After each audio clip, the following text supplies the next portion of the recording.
Here. Hey everyone, welcome to Bounding Live. My name is John Trent. I'm the editor-in-chief at Bounding into Comics. I am joined by my co-hosts Donald Edmonds, Drew Taylor, Jorge Arenas, and Philip Pratt. And we have special guest Mike Barron with us tonight. How is everyone doing? Good. All good. Great. Salty. Nice. Season our Salty, food, Don. So as we've been doing the past 2 weeks, we are going to be starting off with kind of what we've been enjoying and what we think you might enjoy as well, whether that's a film, television show, comic book, or any other kind of video game or any other kind of entertainment. So we're going to start off with the man, I guess, to my left, or my right, I guess, Don Edmonds. Oh. Yeah, okay. So, as with last week and the week before, I'm still plugging away at Dune. It's been a wonderful ride through whatever first chapter, I believe. You're still in the first chapter? I'm still in the first chapter. It's been a lot of stuff going on. If you haven't heard, there's a lot of stuff going on right now. Spending too much time on Twitter, Don. Too much time on Twitter. All the Twitters is not told. Someone's got to be a referee for all the unnecessary roughness going on. That's my job. I'm the one who gives the 2-minute penalties. But yeah. Still digging Dune, huh? Anything else? Anything else you've checked out or watched or editing stuff? So look forward to more videos coming up. All right, cool. Yeah, you got. We just put up your Spider-Gwen video up on the channel today. If you haven't already, check that out. Some good work there, and then you can find it on the website as well. I think it's Meet Spider-Gwen, I think. Yeah, Spider-Gwen, or Ghost Spider, or Gwen Stacy. Gwendolyn Stacy. What, Earth 65, right? Check that out if you haven't already. All right, we're going to move on to Drew. Well, given as crazy as this past week has been, and medical news that I got and everything, obviously I've been kind of limited in my range of movement. That's an understatement. So, kind of while I'm stuck in bed, I've been watching, funny enough, old episodes of Red versus Blue, and I kind of missed that, so it was nice to get a refresher of that. So, I'll just pull up YouTube on my phone and watch episodes of Red versus Blue because they're still funny as all get out. And if anybody remembers the old Rooster Teeth Red versus Blue stuff based off of Halo, it's that's classic. You got to see it. So I kind of been. On YouTube or? Yeah, you can just search it on YouTube. They're still on there. You can find them. Because I don't even think the Machinima channel is still up, is it? No, they removed it. And they deleted all the videos, I believe. But they put it on Netflix too. Yeah. Yeah, I think there's some of that Halo stuff on Netflix. I think I watched a little bit of it. Yeah, but if you haven't watched it, it's illegal. I've just been kind of watching videos and stuff like that to kind of pass the time, since like right now I'm like the in pain and the one-armed man, so there's not much I can do. So it's something. All right. Phil just informed us that his internet dropped. That's why his face was frozen there for a little bit. Hopefully he will be able to return to us soon. So we're going to move on to Jorge. Hey guys. Well, last week I was talking about a lot of Dead by Daylight. I decided to culture myself a little bit and jump back into some reading. I've reread the entire fiction of H.P. Lovecraft again. I'm a big fan, even with his issues, because, I know it's smart to not apply your own morals to someone who's been dead for almost 100 years. It's just weird. So I finished that because it has one of my favorite short stories, The Outsider. If none of you have read The Outsider, it's a short story. Well worth it. It's actually, in my opinion, it's one of the best short stories ever written. Even John Carpenter cites it as his own personal favorite. If so, the guy who made The Thing and Halloween and They Live, thinks it's good for everyone else, right? And then finally, I am actually wrapping up some editing on my book. I'm finally at the 99% point to it, so I'm very excited, and I can't wait to present the world with a whole pile of crap because I have no idea. We'll see, but I appreciate it. I love writing. I just don't like showing it off. That's all I got for you, John. Alrighty. Today. Sounds like you've had a lot of time on your hands there, getting a lot of reading done. That's always good. Well, I just don't sleep. That's not good. You should get some sleep. I will say that. So before we get to Mike, I'm gonna go. I'll give you mine. I finished up Dark, binged it all. Finally wrapped it up. Dark season 2, fantastic. It does time traveling right. And if there is something that I probably missed, it's easy to suspend your disbelief and just kind of go with the story. Excellent story. I watched it with subtitles on. My wife says she doesn't. The German is a little grating, but you kind of get used to it. But excellent show. Highly recommend it. Looking forward to the 3rd season because it looks like a lot of things. It looks like they might be changing things up a little bit, or it might all be still part of that the time loop that they appear to be stuck in. So that would be really interesting to see what they do there. And then I also picked up Langrisser 1 and 2 remaster for the Switch, and I'm kind of starting to play through the first Langrisser. It's a old school Japanese strategy role-playing game where you have your units and you move them around on a map. It's like a chessboard with fantasy units, and you level them up with the RPG elements and everything. And I really dig those games. It's very similar to kind of Final Fantasy Tactics or what is the other one here that I got? Fire Emblem, 3 Houses, which came out last year on the Switch.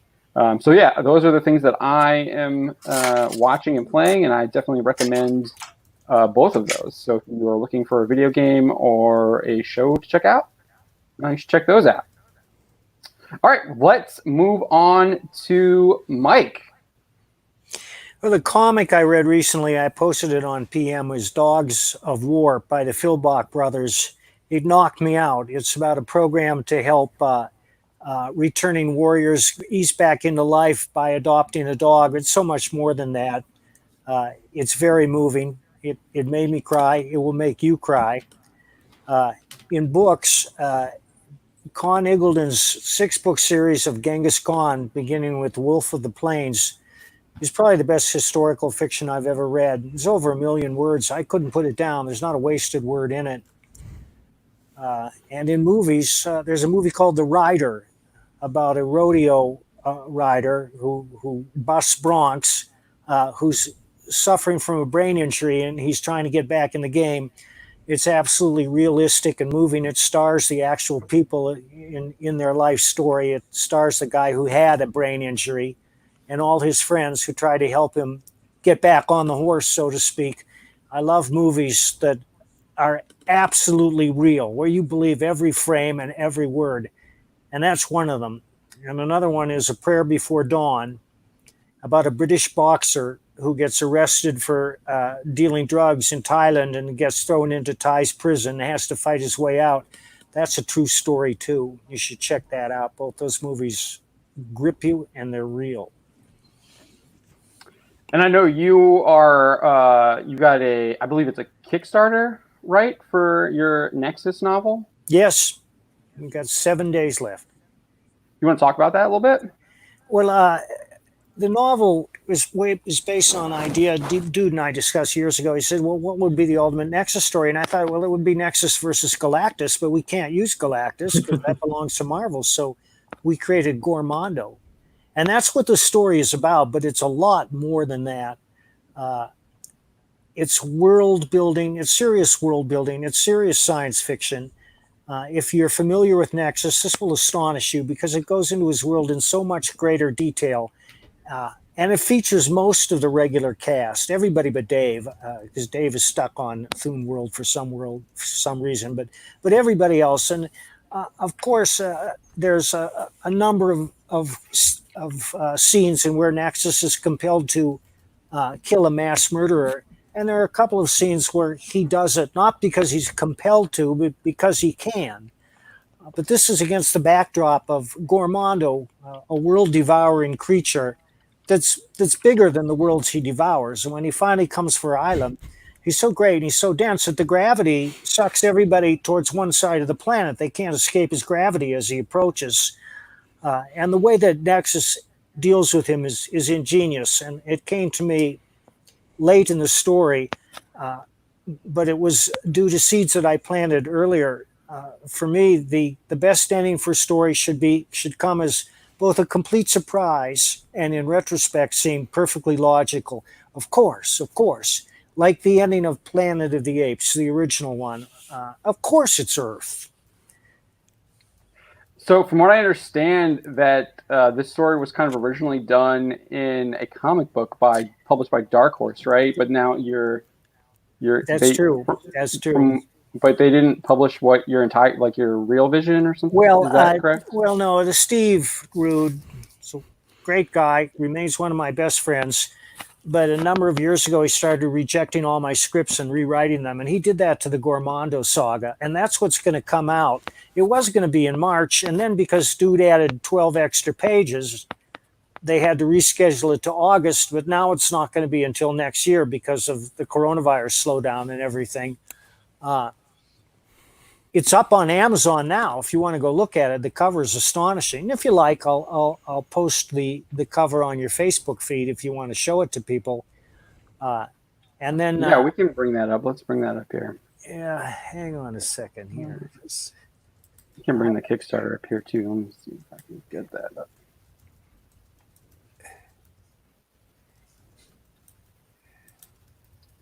We already brought up the Kickstarter. No, Twice. I'm bringing it up on screen, bro. There's the So here's the Nexus Kickstarter. And you're almost at $15,000 right there. Yeah. 333 folks. Dang.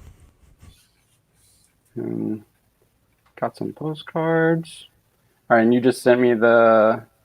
That's the cover illustration for Gormondo. All right.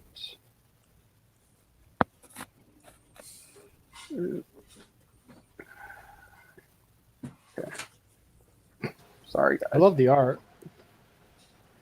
I'm looking at them on the Kickstarter on my own computer right now. I really like the art and the cover. Thank you. Have up there. Well, the dude is just a great artist.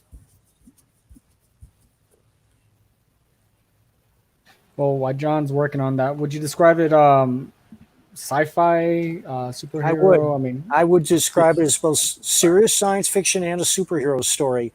Oh, nice. I'm very happy. I wrote it a year ago. I couldn't sleep. I could not sleep. And so I just went into a haze and I wrote this thing day after day until it was done.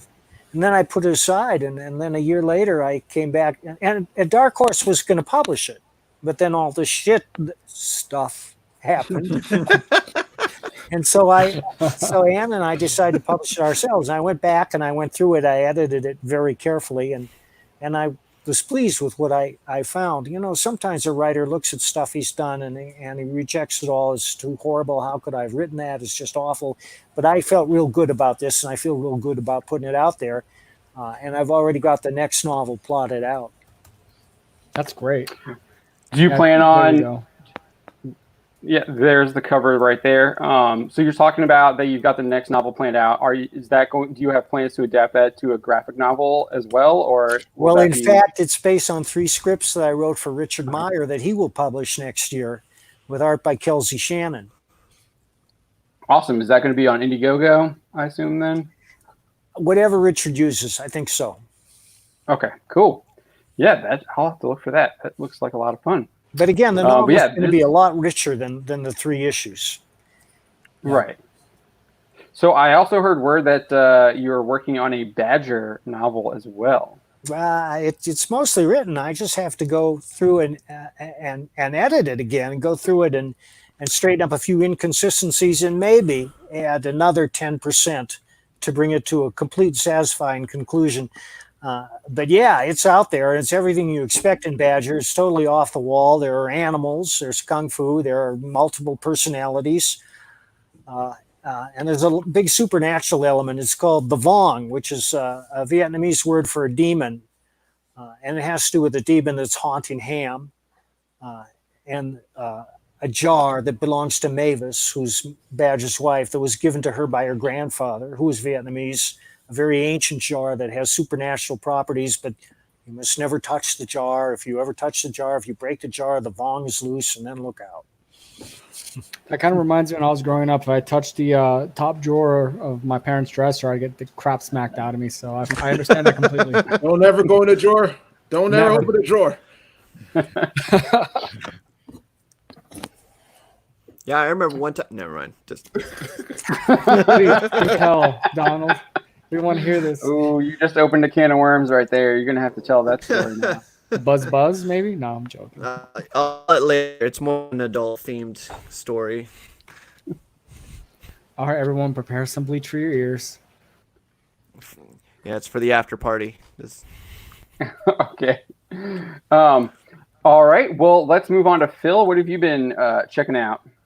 Recently, I do most stuff I watch in the background, but recently I've been watching a lot of the 4400. It was a show that came on, I guess, in the mid-2000s. It's the show that preceded Heroes, but I think Universal made both shows, and they canceled 4400 and produced Heroes, and I think 4400 was a superior product. And I just noticed after watching 4400, I've also watched a show on Netflix called Travelers, and I'm noticing similarities in the plots, like too weird. And I'm noticing actors, in between. But a lot of these shows are also made in Canada, so they share a lot of the same actors, especially background actors and producers. So I think they borrowed some of the story from 4400 into the Travelers. But either way, it's a really good show if you haven't watched it yet. It's not necessarily, it's sci-fi, but it's also, I think, it's a superhero TV show before there were superhero TV shows, really. So if you're interested, if you liked Heroes, if you liked anything that's going on in CW now, I'm sorry, I shouldn't say that. It's all garbage over there. If you're into superhero fare and science fiction mixed into it, I do 4400. If you haven't watched it yet, it's on Netflix in its entirety. I do recommend that. Oh, that's a good show. Comic book wise, I am started reading this book named Scorpio. Just saw the cover art one time, like a couple days ago, and I was impressed by it. So went and bought it. It's a web comic right now because they're not doing any orders and physical copies, but it was pretty good. I like comics that read like a script and almost like it's a movie. So I appreciated the pacing of it, and it didn't come off as cheesy or forced. It was pretty good. So I recommend that as well. We have some recommendations from our folks in the chat. Scroll up here a little bit to find them, but I know I saw one of them. Deviant Porg says, in comics, he's reading God Hates Astronauts from Image Comics. Says that is crazy fun stuff. And then I think I saw John Willis, who just joined us. He also recommended 4400 and says 4400 is so relevant to today. We are living it. Yeah, I will say that. It's true. Deviant Porg also said 44. I rewatched 4400 not long ago, so it seems to be a popular recommendation.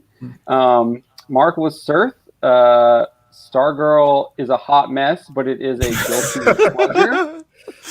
That is the newest DC Universe show, which is also being aired on the CW. Let's see. Mark also says I loved Titans and Infinity Inc. as comics, so the shows are easy to pull me in. I know Mark's opinion on Titans has changed. His opinion on the show is quite low. He doesn't really enjoy that show. The TARDIS Zone is asking if anybody's watched the new Lost in Space. Yes, I have. I watched it. I watched I think it's up to 3 seasons or 2 seasons now. I've watched them both. They were really good. I can't say it's really good. It's good. The first season was I think better than the second, but the second season wasn't bad. So if you haven't watched it, again, it's a Netflix show. I recommend it. It's a good reimagining of the franchise. So And to be honest, DB when you rethink of the old movie from the remake in the early 2000s, it's Late a 90s, huge step wasn't it? up compared to Was that it movie. was that the late 90s? I don't know. I know what you're talking about. I don't know when it Yeah. was either. It's a long time ago. It had the dude from Friends and the chick from Oh yeah, Joey. had Joey from Friends and I think Lacey Chauvert from Party of Five, which I realized was not a dirty You're movie. right. I remember now. She wasn't that. She played the middle sister or something like that. Yep. Yeah. There we go, 1998. There Yeah, it is. that was a train wreck of a movie. Yeah. Phil, are you on Jo- Facebook? Am I on Facebook? Yes. Yeah. Yes, I am. Oh, and so are you, I see. Yeah, what are you on his Facebook as? Philip Pratt? Philip Pratt. John Willis also says that the new Lost in Space has outstanding production values, but somewhat disappointing storylines. Seems to be the pandemic. Deviant Porg had some high praise for you, Mike. He says Mike Barron has quite the impressive Wikipedia page. Didn't know he did so much stuff.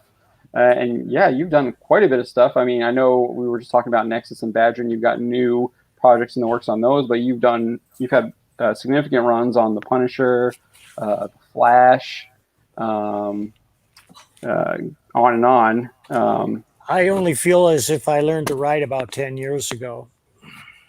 Why is that? Well, comics came easily to me. Comics are the most forgiving medium there is. You can get away with stuff in comics you can't in any other medium. But I set out to write novels, and it just took me a long time to get there, and I went through a lot of changes. But when I finally got back to it, I realized that I had it, and so I'm mostly focused on novels these days.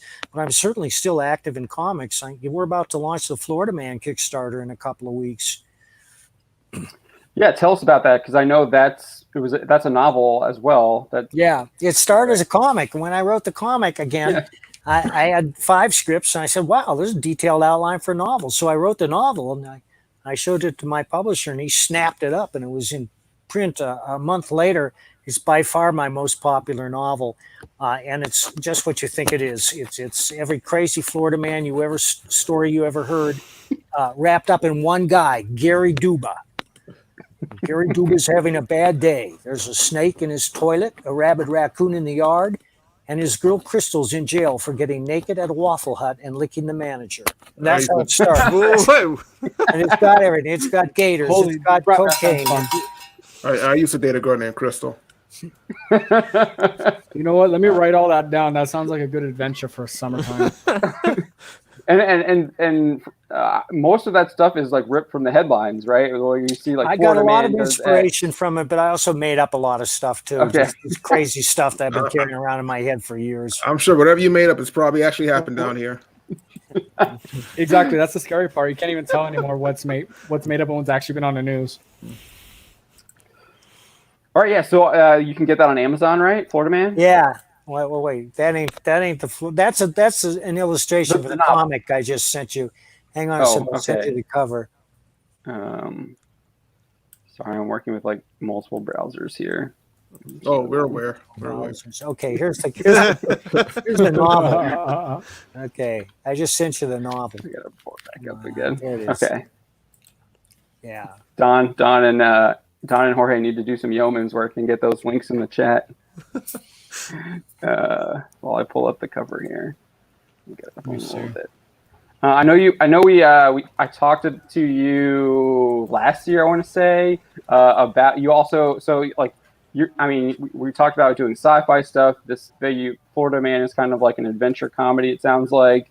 And then you also have Disco, which is kind of more of like a young adult man's journey with his dog.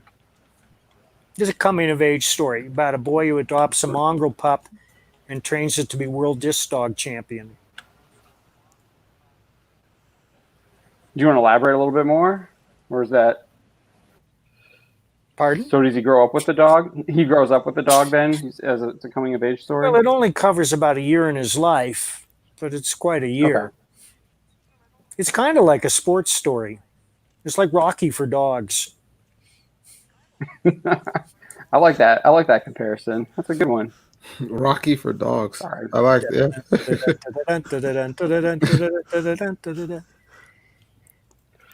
All right, let's see if this pulls up here. I'm having trouble. Oh yeah, I like this cover with the guy him riding the gator.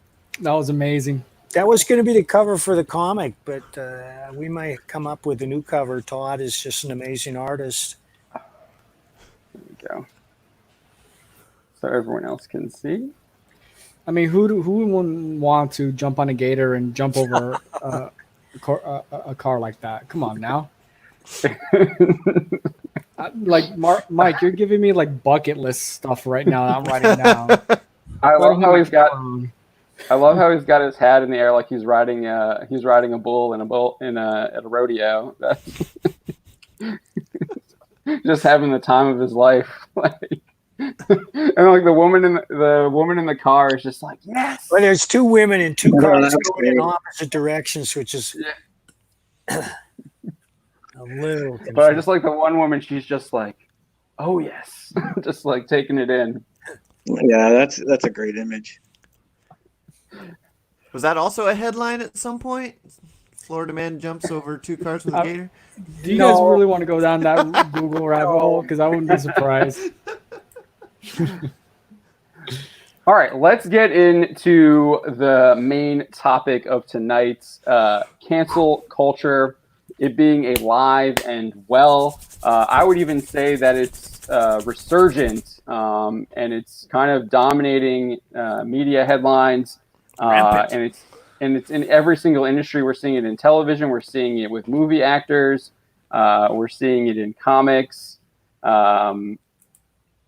It's just everywhere you look. There's almost like another story where the mob is trying to get people canceled, get them fired. People have been fired, and then there's intense social pressure on people to change their stances or their views or just their words and their thoughts.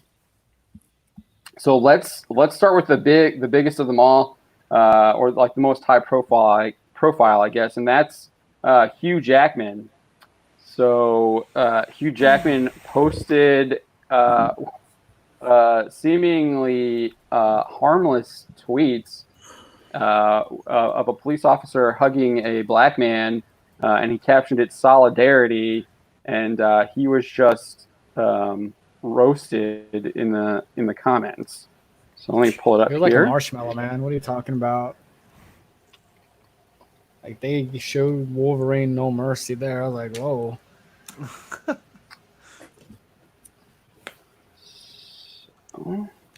Yeah, while you're pulling it up, yeah, some of the comments were pretty clever, I guess. Others were just downright pretty mean. I was like, okay. I mean, I get not agreeing with somebody, but taking to some of the levels they take it, it's pretty harsh. I want to, slap their mom for making them.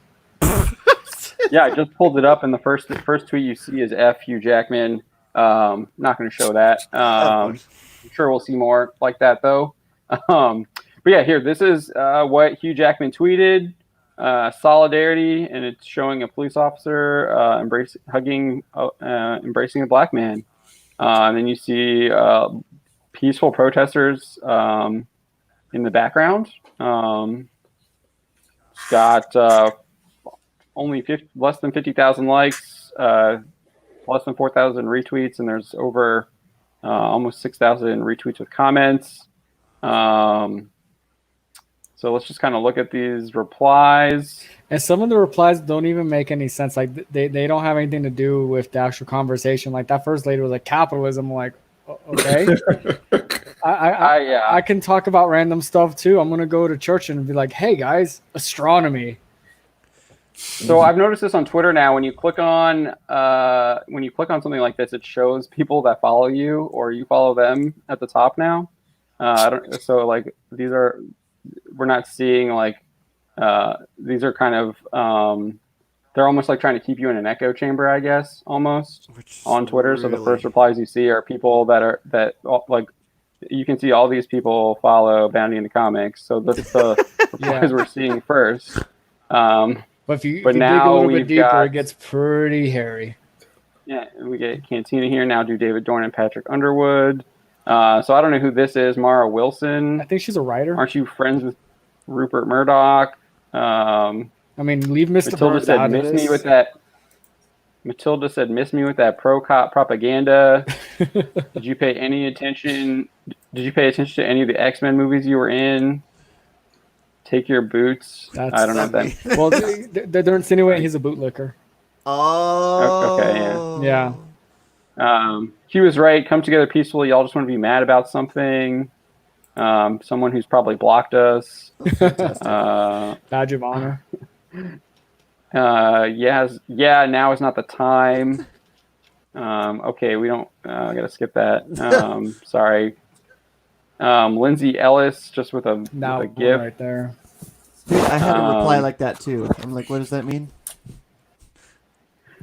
I hope you know that all these pics and videos y'all see of cops hugging and bending the knee. An hour later, they're beating protesters' butts in the streets. Stop sensationalizing this content. It isn't real until we see permanent systemic change. Weren't you literally in Les Mis? Did you actually read the script? Or... And that kills me because he not only did the movie, but if I remember correctly, he's actually done the play too in theaters. So I think he knows the script pretty well. Yeah, he has too. This guy, Cody Johnston, I don't know who that is. He's got a blue check mark. Ooh. I mean, Dude, that means nothing propaganda. now to me. What's that blue check mark mean? Autism. It just means Twitter verified them. It's like they're like a celebrity, is what it's supposed to mean. I mean, well, Social yeah. yeah. He's a public figure. It's supposed to recognize you. Yeah, you're a public figure, but I've seen people with like 2,000 followers get the blue check mark, and I have no idea who they are. They give it to journalists or like reporters. Celebrities get them. Certain publications have them. Yeah, it's like a verification check, supposedly. It's like social status. It's Twitter social status. Is what I'm it is, important. Honestly, Listen to me. Exactly. I'm an influencer. Yeah. But yeah, I mean, it's sad that he got roasted for it because it was an innocent message enough, right? I mean, I think hey guys, social media, you're just treat each other right. social media has been an incredibly destructive force in everybody's life. It coarsens our public discourse. It encourages malice. There's something about it that brings out the worst in people. You see it every day. They just don't know how to control themselves on social media. That's right. Gee. Well, it's a lack of consequences. It's because we were discussing it before the show. People would not say some of the stuff that they say on social media if they were standing in front of the person they were saying it to. And it's like, it's ridiculous. I mean, to sit there and tell somebody that that this isn't happening, it's not true, just because they think the system is flawed right now. That's fine, but this is still happening. It is true. Human beings are consoling each other. It's happening. So don't say it's not happening when it's dead clear right there. I mean, just some of the idiocy that comes out of people during, major events when they take to social media, it's astounding. Well, it incentivizes people to divide themselves in tribes. That's all it really does, right? You gotta divide yourself. You gotta put up those lines really hard, and then you cross that line, they just jump all over you. Like a diabetic kid got on a cupcake, right? So you got to be really careful because, as you see here, they'll just slam you. And I guarantee you, no one would go up to Hugh Jackman, as built as he is, say half of this, right? They'd be like, "Oh, hi, Mr. Jackson," right? Well, first of all, if I understand, he's an extremely nice person. If you talk to the man for more than 5 seconds, you're not going to say anything rude to him. You're going to try to, speak as plainly and as politely as possible, like you would with most people. But with this situation, I don't condone any of the violence or anything that's going on, but people have to realize that at some point it has to end. And when it does end, you're not fighting against police officers, because all cops aren't the same. All cops aren't the enemy. You're fighting against people. You're fighting against the fact that there's little accountability in a lot of situations. That's what you're fighting against. And if you're trying to take this and say that you can't, we have to be against police for all time, it doesn't make any sense. That's not the situation. That doesn't make that's what you're seeing. That's not the situation at all. saw. I mean, I've been scrolling through this, and I saw a couple people saying like we're not at war with we're not at war with police. We're at war with like the justice system at large. They're talking about they want to they want to radically change the system. I've seen a couple comments like that, and then a bunch of people are just calling it propaganda. This is literally propaganda. It's not proper. It's you gotta understand. A lot of these people, they're very young and very naive, and think they're going to be angry forever. Even if they are, half of them, I think they are really angry. I think it's also a lot of it is sensationalism, and it's just sad that at the end of the day, this is not going to last, and you have to find something to stand behind. And you can't stand behind anger forever. This is not going to work out. You have to be able to grow from what this is, understand what this is for. And if there are people carrying on like this, they don't understand what this is about in the first place. So yeah, I mean, a lot of this, like, look at this one-word answers. No, that's not what that like. They're not making an argument or anything. They're just trying to socially shame him with one, 2-word responses. But thankfully, without actually like arguing against the photo or him saying solidarity in general. I mean, thankfully for him, the worst he's getting he's gonna be roasted, right? Some of the other people, unfortunately, and we'll get into it later, they tend to get hit pretty hard. Yeah, they lose their jobs. But yeah, so this is what's happening with Hugh Jackman. And he's just kind of the latest that we saw. When did he posted this? Just a couple hours ago, I think, maybe earlier today. Yeah, he posted it this morning, 9 a.m., June 3rd. But I think he's probably already pretty well insulated from actually being canceled, given he is already like so wealthy. General, he's made all of his money, so he's kind of insulated. But there's a lot of people who aren't.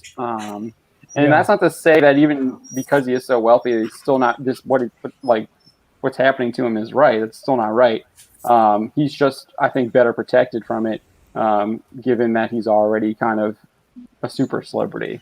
And well, he's protected from some of the career consequences that could happen to him, right? I mean, don't get me wrong. I'm sure it might hurt him a little bit because he mostly does a lot of Broadway too, if I remember correctly. So that can negatively affect them in the future. But unlike some other people, it won't be like he's gonna be under a bridge, right? And plus, he's Wolverine, so he could slash him up.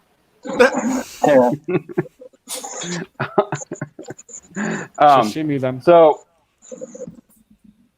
yeah, so I just think what Phil was saying is just that I think a lot of it is just kind of mob mentality, and they're just all kind of just going after him for the sake of going after him, and they're not really they're young and dumb. They're not really thinking about their action.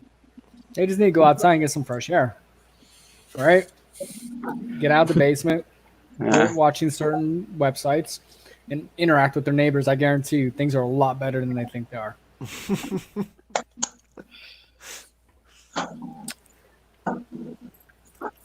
So let's do.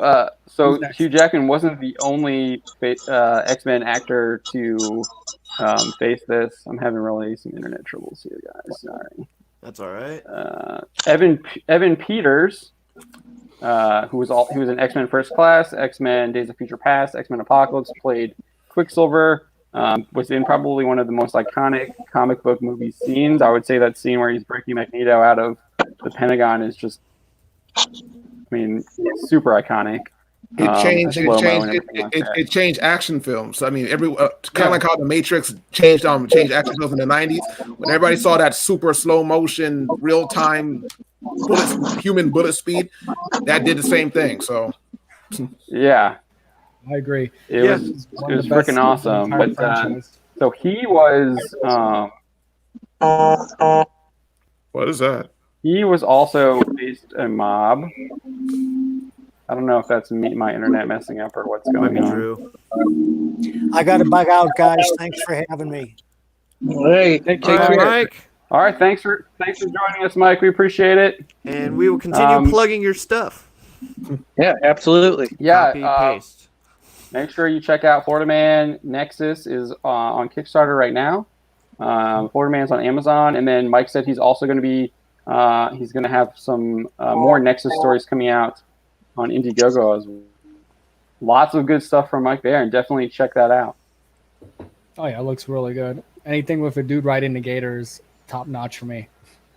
All right, so we're gonna bring in Script Doctor. He's been waiting in the background. I've lived in Florida all my life. I've only seen one person on top of a gator. So okay. Well, it depends. Hey, Phil, I lived in Florida too. It depends on what part. Am I right? If you're in the Tallahassee, northern Florida near Georgia area, it could get kind of weird. Yeah, I drive through those areas. I live in South Florida. We drive through those areas. Just keep going. On top of the You've gator, never in what been to way? You've never been to like a gator wrestling or anything like that? Oh heck yeah, that's where you'll see a lot of crazy gator stuff on the way there. Yeah. All right, so Evan Peters here was also kind of the target of the mob. A little bit different. He retweeted a video, but this video right here from Kareem Vasquez. And we're not going to show the video, but you can watch it at BananaComics.com. You can just search Evan Peters. Basically, what the video shows is a alleged looter being chased by the Los Angeles Police Department, and it's about like a minute and a half. And you get some commentary from these people filming the television, and they're cheering on the police to arrest the looter, which they eventually do tackle him at the end of the video. And Evan Peters retweeted the video, and he was subsequently shamed for it. He would have to and accused of racism. So you see here, clearly racist. He deserves to be called out. We got another racist on our hands. How are you going to be ugly and racist at the same time? Pick a struggle. Dang. I mean, But that's pretty after dang racist on their parts, right? I mean, Yeah, that's pretty messed up. it is. yeah, I mean, the guy was in the as far as I know, they were chasing an alleged looter. That's what the news report was saying in the background, because you can kind of hear a little bit of it. They eventually tackle him, and then the the clip ends, so it's unclear what happened. But I don't know how you can say someone is racist for retweeting a video of a police chase. So Peters would eventually post the Blackout Tuesday Black Square. And so for those who don't know what the Blackout Tuesday was, that happened yesterday. The Telegraph said it was a movement to fill Facebook, Twitter, and Instagram with black squares, freeing up the time usually dedicated to social media for people to educate themselves on the Black Lives Matter movement. And then he would issue an apology for retweeting, and said that he unknowingly retweeted it. So he wrote, "I don't condone the guy watching the news at all in the video, which I have deleted. I unknowingly retweeted it. I'm deeply upset it got on my newsfeed. I sincerely apologize if anyone was offended. I support Black Lives Matter wholeheartedly." So he was shamed into apologizing for retweeting a video of a police chase. So Wow. I just think that's just kind of insane. It's where we're at right now. Hugh Jackman is being shamed for a photo of a police officer hugging a black man, and Evan Peters is being shamed for sharing a video that shows a man. It's a man and a woman cheering on the police to track down a looter. Which is So- okay. Peters apologized. Jackman didn't. Not yet. I mean, that, it's like none of them should apologize. Like, I retweet something, I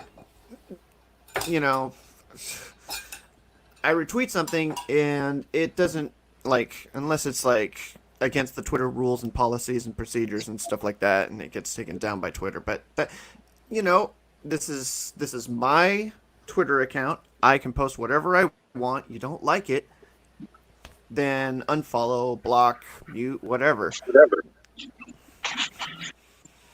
Yeah, I would very much agree with that, Don. I mean, it's kind of pathetic to try and bully someone off of a social platform just because of a difference of opinion. Well, it's not even an opinion. He just retweeted a news clip, for God's sakes. I mean, yeah, that's how's like that the an opinion? With commentary. That's minimum effort of anything, right? Yeah. It'd be like if I retweeted, an episode of Cops and people freaked out. I'm like, dude, it's Cops. We all know why we watch Cops. We want to see the people drinking, Pat's Blue Ribbon and having a bad time. Yes, a little bit of shot that can go a long way. Yeah. Well, the one thing that actually really annoyed me was the fact that some people that are part of some religious institutions that I'll not name, were trying to conflate cops, marching with protesters and trying to show solidarity and support and everything to, these bad behaviors that are within their, their other police departments as equivalent to a husband beating his wife and then saying I'm sorry then later. I'm like, you can't do that because that's insane. Number one, it is insane, but on top of that, that's an intimate relationship, like an abusive husband to a housewife saying I'm sorry, I'll change, whatever. Police don't have that. They have to cover the whole thing. If one cop says, yes, I'm on your side, I'm going to do this, the odds of them seeing those people on the line of duty again are slim to none. So it usually has no personal meaning to them. It's about them standing up for, to serve and protect, to protect and serve, however you want to word that phrase, and saying like, we're trying to, live up to the standards of the oath that we swore, and we will do what we can to do that in this situation, but we'll also do that, throughout. Like, they're trying to say we want to be the police that protect and serve, not, do what these bad cops did. And to try and conflate that to an abusive relationship is very asinine, in my opinion. The problem, it's not abusive; it's very much an irresponsible thing. What I'm noticing, especially nowadays with cancel culture and everything, it's like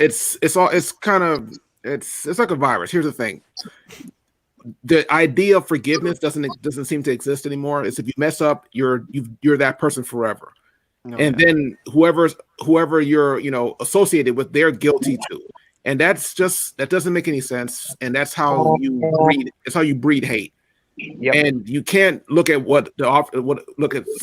you can be mad at the state. You can be mad at the way these officers are trained. You can be mad at the way they're educated in terms of how to deal with situations. You can't take every single officer, put them in the same bag, and say they're all the same, and then be mad at every officer for all time. Be upset. There's nothing wrong with being upset. Understand what happened. What happened. Do what you have to do to draw attention to it. But at the end of the day, there has to be progress.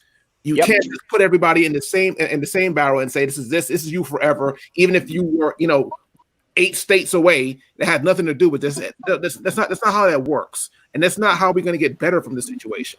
Oh, yeah, so, freaking men to that. Yeah, freaking golden rule. If you want to be treated the way that you want to be treated, treat other people the way you want to be treated. Exactly. Yeah, I bet you. I like this.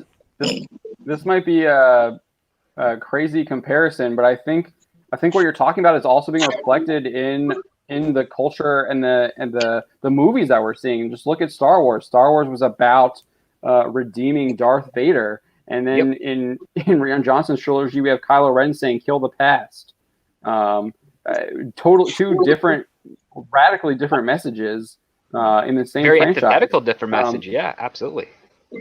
Yeah, so I think you're right on the money there, Phil, and I think those values are also being reflected in our pop culture that we're consuming as well. Well, yeah, it's like it's cynicism run amok. It's saying there can never be anything good or something to look forward to. It's all crap. Just burn it down and start from scratch because that's just the way things go. And it's like, no, that's not how it is. I mean, you always have to build on top of the sins that we've done and hopefully not repeat them. That's why it's really important to know your history and understand its context, and not just look at the side of the winners, but also the side of the losers to get the best picture, so that maybe if some things start to repeat themselves, you'll recognize the signs and might be able to do something to avert that type of result. And it's not only something that just one individual can do, but it has to be the responsibility of many to speak up and voice an opinion, or at least raise a question to say, is this really the best way we have to approach this situation? And start that debate. But we don't have the room for debate as often as we should anymore. Yeah, we're seeing that. So this next person, Sean Gordon Murphy, we're going to switch to comics here a little bit. Batman White Knight creator Sean Gordon Murphy. He posted to Twitter, I want equality, I want more good cops, and I want bad cops to be held accountable when they break the law. I want people to be allowed to protest peacefully. And I want the looting to end. The solution to these problems isn't more crime. That's true. That's very similar to what Kevin Conroy tweeted on the same day. What's wrong with that? Did someone find a problem with that? Nope. Well, you're going to find out what's wrong with it. Yes.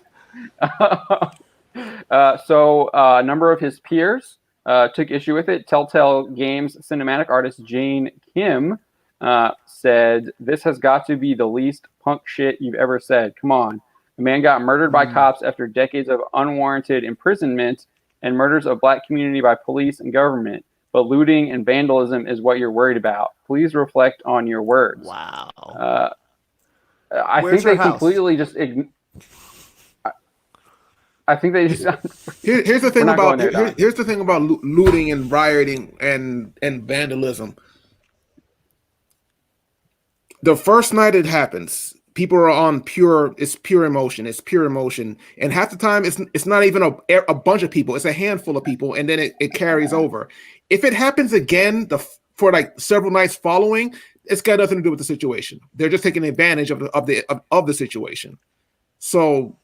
No, rioting, and that's not the answer. Thank you, Phil. So, but at the same time, you have to take into account something, because I'm saying that, and I make sure everyone understands what I'm saying. I don't condone it, and I don't sensationalize it, and I don't support it. But if you don't understand the reason why it happened, then that's another problem. It happened because of something. Now, if you don't understand why it happened, you're just downplaying that and not talking about the cause of it, then we have a completely different problem. That means you're not understanding the reason why it happened. I'm not saying it should happen. I'm not saying it's right. I'm saying you have to understand why it happened. Now, if you can't understand those lines, then I'm not quite sure if there can ever be a conversation about this. So, can you sit there and say this is right? No, you should not be doing it. You should not be taking apart someone else's life to make a point. But if it's happening night after night after night, then no, you're doing this to benefit yourself, or maybe because you're bored. And that's either way, it's wrong.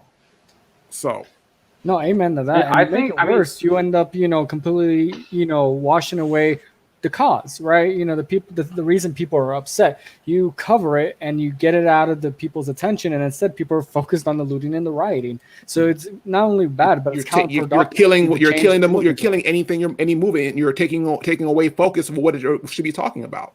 Yep. So like that, and you're ruining neighborhoods. That one of those YouTube idiots that got caught on camera looting. He's a millionaire. What the hell's going on? Yeah. Logan or Jake? What? I don't know the difference between them. I don't watch them. I don't think anyone does, man. Someone named Paul. But no, I think Sean he's recognizing that. He says here, I want bad cops to be held accountable when they break the law. I think he is recognizing the cause of why it happened in the first place, and he puts that in his third sentence there. Yeah. I think people just ignored that, and this person obviously just ignored that. Children. Yeah. So, goth comic book artist Seth Adams said, "I think you meant to type Black Lives Matter. I get it. Confusing times." And then he encouraged people to ask for refunds from his Plot Holes Indiegogo campaign. Game designer Chris Kindred said that Sean Gordon Murphy's statement was a high school level take. Ryan Pancoast, a Magic the Gathering artist, just replied, "Bad take." At least for Magic the JP, Gathering, what do you expect? God dang. Man, most JP of the Jordan- people criticizing this guy are tools, man. They're terrible. I mean, they're they're his just like peers. Why call them tools? they're like Don't even they're call like them tools, serious. Drew. Yeah. They're not even tools. Tools at least have a use. These people are just filth. I mean, they are. They're like. Oh God, these are like the people that are just like, oh, I'm gonna jump on this cause. It's so good, so just. And what's worse, and these are the people who don't live in the neighborhoods that are predominantly affected by this. So they can sit back, watch this crap happen, watch fires, and be like, burn it all down, like a certain sports writer. Just down the street. Damn. I know, like the chicks replying to it, they're probably like, "Oh my God, burn it down! It's so cool." But meanwhile, you destroy the neighborhood. Like, property values are going to drop, and then rich people are going to come in, gentrify the neighborhood, and kick people that were living there before out because through raised rental prices. That's not what happens, though. What happens is that people just abandon those cities and they never come back. There's that too, yeah. They hollow out the cores of the city.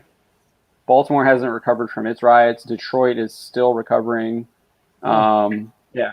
It sucks because the thing is, it's not that the companies don't want to come back. It's just they found business elsewhere, and there's no reason for them to come back. Yeah, so, it's all about money. To open a store, it costs hundreds of thousands of dollars, if not millions of dollars, depending on the store to open. So you have to give them a reason to go there. If they know that there's no money there, they're not going to come back because. After a while, people move away from the area, and now you have less population, and then the median salary is low. There's no reason for them to come there. So it's not about they don't want to come back; they don't care to. But you know, it's only in very rare instances because there was a couple of issues when I was living in Toronto where there was a riot, and then there was a whole slew of buildings that were burnt down on what's called Queen Street, and what ended up happening is that another company came in and bought the property for like 10% of what it's actually worth, and then put in a couple of like huge shopping centers there. And that happens in like a densely populated city. So you have to pay attention to the states that have tax breaks and dense population where they're having some areas that are burned down, and realize that those things are going to be rebuilt, but something more massive. Like I don't even think Minneapolis is going to survive much of this. Well, you know what kills me is these are the same people who will rake Amazon through the coals, but they're literally celebrating Amazon getting more market share by destroying these buildings, destroying their competitors in the brick and mortar. Because a lot of these, I don't care about Target. I'm talking about the mom and pop who's spending their retirement trying to open up a bar, trying to open up a store, and these people are just destroying Amazon's competition. Giving them larger multiple market share. Comic shops have been looted and destroyed. But we know these people don't care about comic shops. We've known that for years. They if they would have they give a damn about comic shops, they wouldn't be as low IQ as they are when it comes to situations like that. Instead, they care about winning those damn internet points and getting those sweet light tickets. Yep. So I'm sorry, it just really annoys me because I work a lot when it comes to development, and when I see this every freaking day. People are struggling. We just came from the zombie virus. People are trying to open up, and I'm not talking about Target. I am not talking about big companies. I'm talking about small, medium businesses that are the lifeblood of this country, trying to come back. And now, boom, they're closing up again. And I love the hot take. Oh, insurance will take care of it. Obviously, they never had a small business before. I used to be a business owner. I'll tell you right now, it is not that easy. You get that type of loss, you're screwed. You're probably going to go bankrupt for about 10 years. You'll have no credit, and then you're going to have to go back to a 9-to-5 if you're lucky, if you can salvage your life together. So these and how many of those small business owners actually own the property that they operate out of? A lot of them rent. Yeah, exactly. They rent. A lot of it is rent. And the insurance only covers losses. It doesn't. If they're lucky, all of the losses, but it still does not incur the other costs related to repairs, to inventory, to payroll. I mean, there's a lot of cost to business. But again, it shows you the lack of understanding that these people have. They're so insulated in their own little Twitter worlds that they allow themselves to be this ignorant. And it's just sad because the people that they are trying to, clap back for and they're trying to help, they're literally screwing by saying what they're saying and supporting people who are not being there to be good actors. These are not people who care about changing the system and making it better and equitable for everyone. These are people who are looking to get the rocks off, get some free crap, and call it a day. Mm-hmm. Blue check marks. Just saying. Exactly. It's not just blue check marks. As we see here, it's not just blue check marks. JP Jordan, comic writer, called Murphy a coward, and then he said, people goddamn being murdered by cops, people taking to the streets to try and fight for a world where they can leave their house without worrying about whether or not they'll make it home alive that night. And you want to go, but the looting though. Man, is JP totally going to be there what he sweeping said. up and cleaning the stores? Like, is JP going to actually be there and support those businesses? The hell he is. JP's going to order his crap off of Amazon, be okay, drink some soy milk, and call it a day. He's also just ignoring Murphy's comments about bad cops getting prosecuted. Soy milk is delicious. Paying for their crimes. The crux of his comment is like, hey, let's fix the institutional problems with the police that prevent police from being able to call each other out and do a good job. Like, and it sucks because they're literally flooding the senses with stuff that is not going to address the problem that caused all of this. It's so counterproductive that the conversation's not even there right now. And they are disrespecting the lives of the people that they're claiming that they want to help and remember. Yep. Yeah, people have died over this on both sides. Protesters, police, and these people are seriously tweeting shit in order to get ahead and get their woke points. I mean, it's like, come on, what are you doing? I mean, dude. I'll tell you what they're doing. They just want to be able to tell their, trap, look what I did, baby. Right? That's all they look want what to I do. did for BLM. Yeah, no, they want to conflate themselves with the civil rights movement from 40 years ago. That's what they wanted to do. Yeah, and it ain't happening because you know what? It ain't your movement. It's like there you go. It's like get off of it. They want to hijack it. They want to hijack the conversation and completely displace the people who have real grievance. I know. There's plenty of videos that I've seen.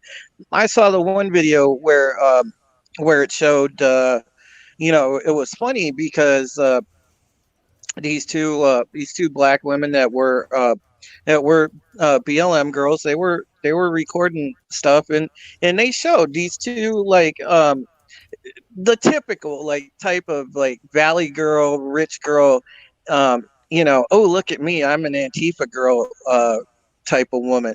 They're straight girls, up the guy from Malibu's Most Wanted. That's all they are. They're LARPers. These girls, yeah. So these white Antifa girls, they go up and they start spraying BLM graffiti on this building, and the black girls are like, hold up, what are you doing? They're like, get out of here. We don't need y'all. Get out of here. Just like the riding club in Houston.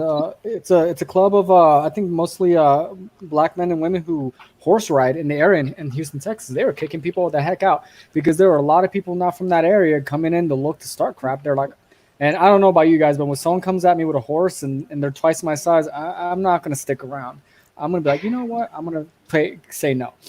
And they're having to kick people out of these protests and it sucks because then the people who are protesting what's going on are having to do things. They're having to,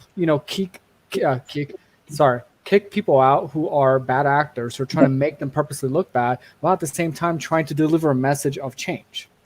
So it makes it even harder. Sorry, I just get really salty about this.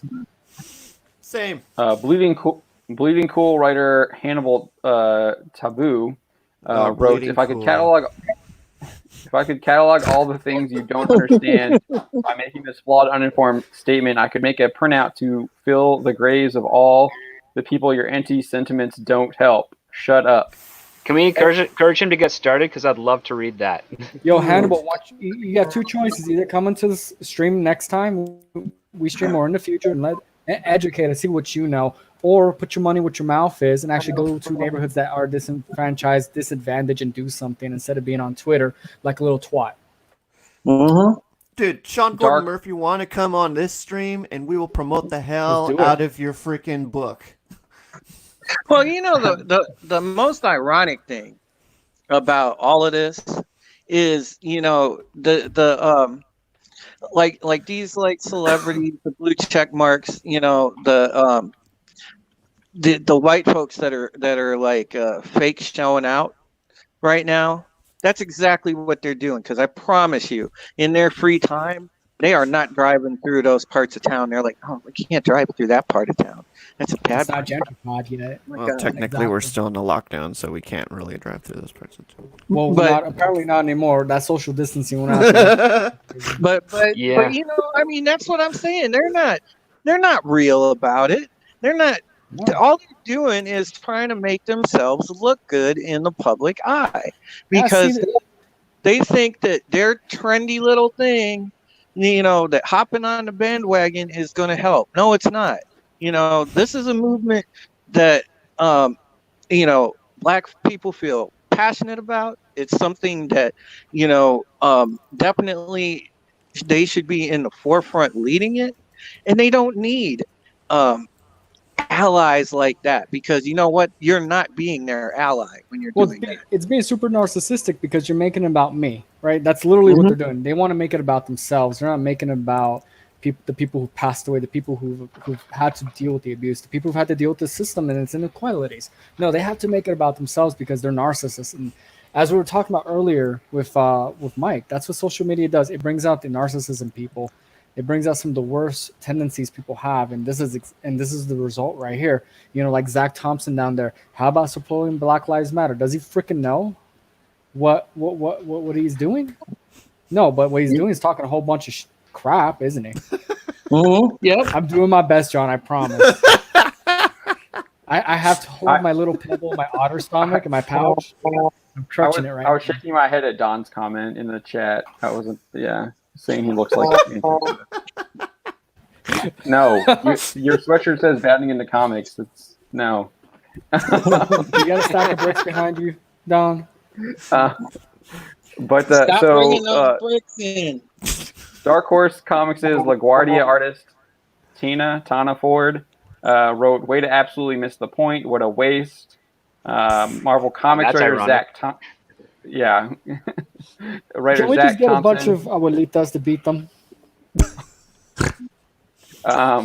No. Why not? How about your Hispanic grandma smacking them up with some sandals, man? There you go, Don. Like that. The chancla. How about There we go. how about supporting Black Lives Matter? It seems a pretty big hole in your statement. Newsarama writer Pierce Leiden wrote, "There are no good cops, Sean." You know what, Pierce? He can literally take a stick and pleasure himself in his rectum. Dude, these are all industry people. Big Yeah, industry that- yeah. people. And who are I they don't know going to how call big, but they are when their industry little people. homes are being broken into? And the they're best part incredibly about out it of touch. Yeah. they pretend that cops are one certain color. I don't know about you guys, but I am not white, and I got plenty in my Really? family who are law enforcement. Go figure that one out. The otter face will fool you in the name, but they pretend that, like here, I live next to El Paso, right? Most of the cops aren't white. They're Mexican. The police chief is black, right? So they pretend like they don't exist. Yeah, it shatters the narrative, and that's the bad part. Hey, we're gonna. No. So not only they're making it about themselves, but they're literally erasing the progress that minorities have made by entering these institutions and being a part of them. So it's like a double whammy for me. Oh, it is, but it doesn't exactly help the problem either. When in the first 48 hours of all of this, you've got multiple, of course, the brands have to jump on board, and you've got multiple different product brands and restaurant brands and everything else. Freaking Nike's the best one. They literally profited off of glorifying some of the worst cultures that has hurt minority communities. And they're like, well, we care about Black lives. The hell you do. You literally use slave labor to make your shoes. Yeah. Shut up, sit down, back off. It's like, shut up, Nike. China. So Mark Haven Britt, who is a former Image Comics director of marketing, I think he also worked for Marvel and DC as well. He is the creator of Monuments. He wrote, "I no longer buy your books, delete your account, and rethink your life." Author Hey, Mark, K. get Thor some help, Jensen. More Cops doesn't work, Sean. Police is absolutely a failed concept.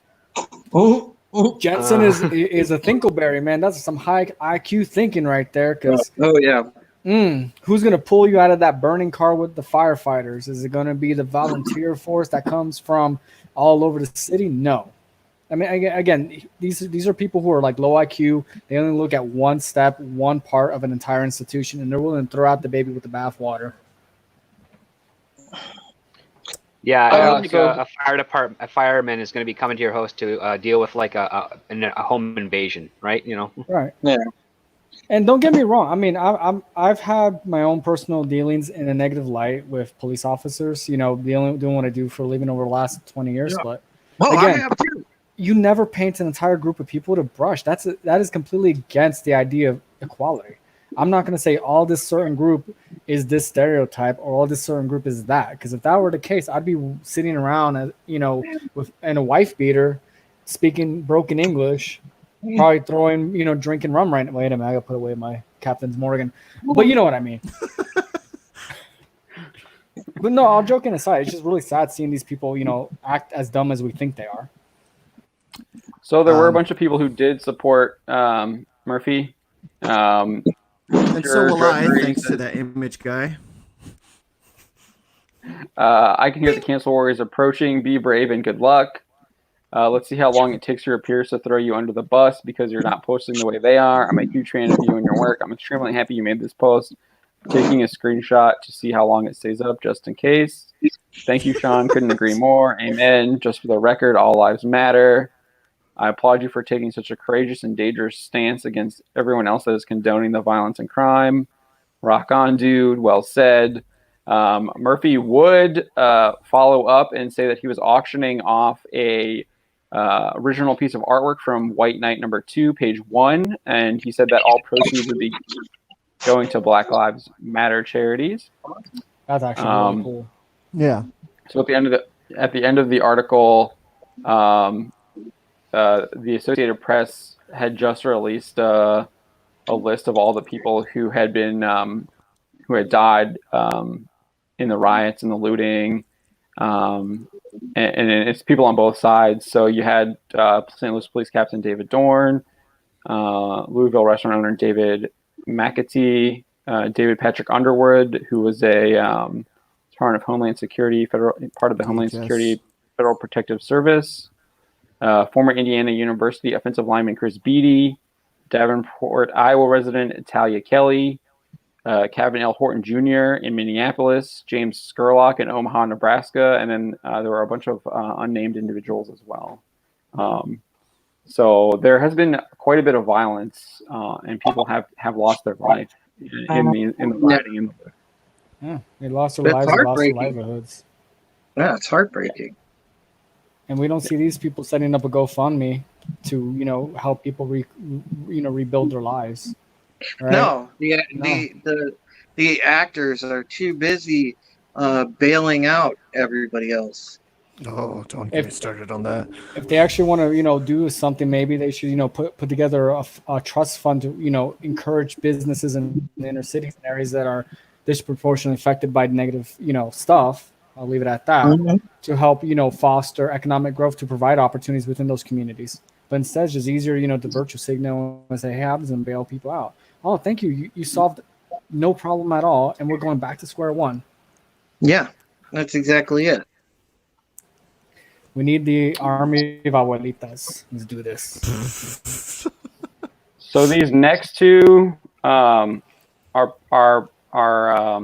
they were actually canceled. So we're going to start with Robert My Burnett. He lost his job, I guess. He obviously still has his YouTube channel. He still is doing that. But he lost his position with the Schmodown Entertainment Network. Said. I guess he was part of he was a movie Trivia Schmodown manager, and he's no longer with them anymore, according to the founder, the creator, who is a former Collider staff member. I didn't put his name there. Kristian Harloff. I should have had that in the opening sentence. That's my fault. I'll have to fix that. Kristian with a K, man. Like, that's weird. Yep. That's how you know someone's a little weird. So Kristian Harloff, earlier today, I guess it was 12 late last night, I guess. So he wrote, "The Schmodown does not agree with the statements made earlier by Robert Meyer Burnett. We will be replacing him as an MTS manager. We'll let you know who will step into his role soon. The world, even the virtual one, is especially hard right now. Let's be kind to one another." He did add, virtual world's not hard at all. Yeah. He did add, Robert Meyer Burnett and I did speak. We heard one another out. He understood my point, and I heard what he was trying to say in his initial tweets, and we both understand why it was best to move on. We spoke first. I didn't inform him by a tweet. So you're probably wondering why he was removed. My page loads there. Yep. All right. So here is his tweet that he has since deleted. He says, "You want outrage? Watch this, mother effers. Honestly, F the looters. Here's the moment every gun owner really wants. You want to stop the unrest. Everyone use deadly force. Shoot to kill. Every private citizen, every business owner, shoot to kill."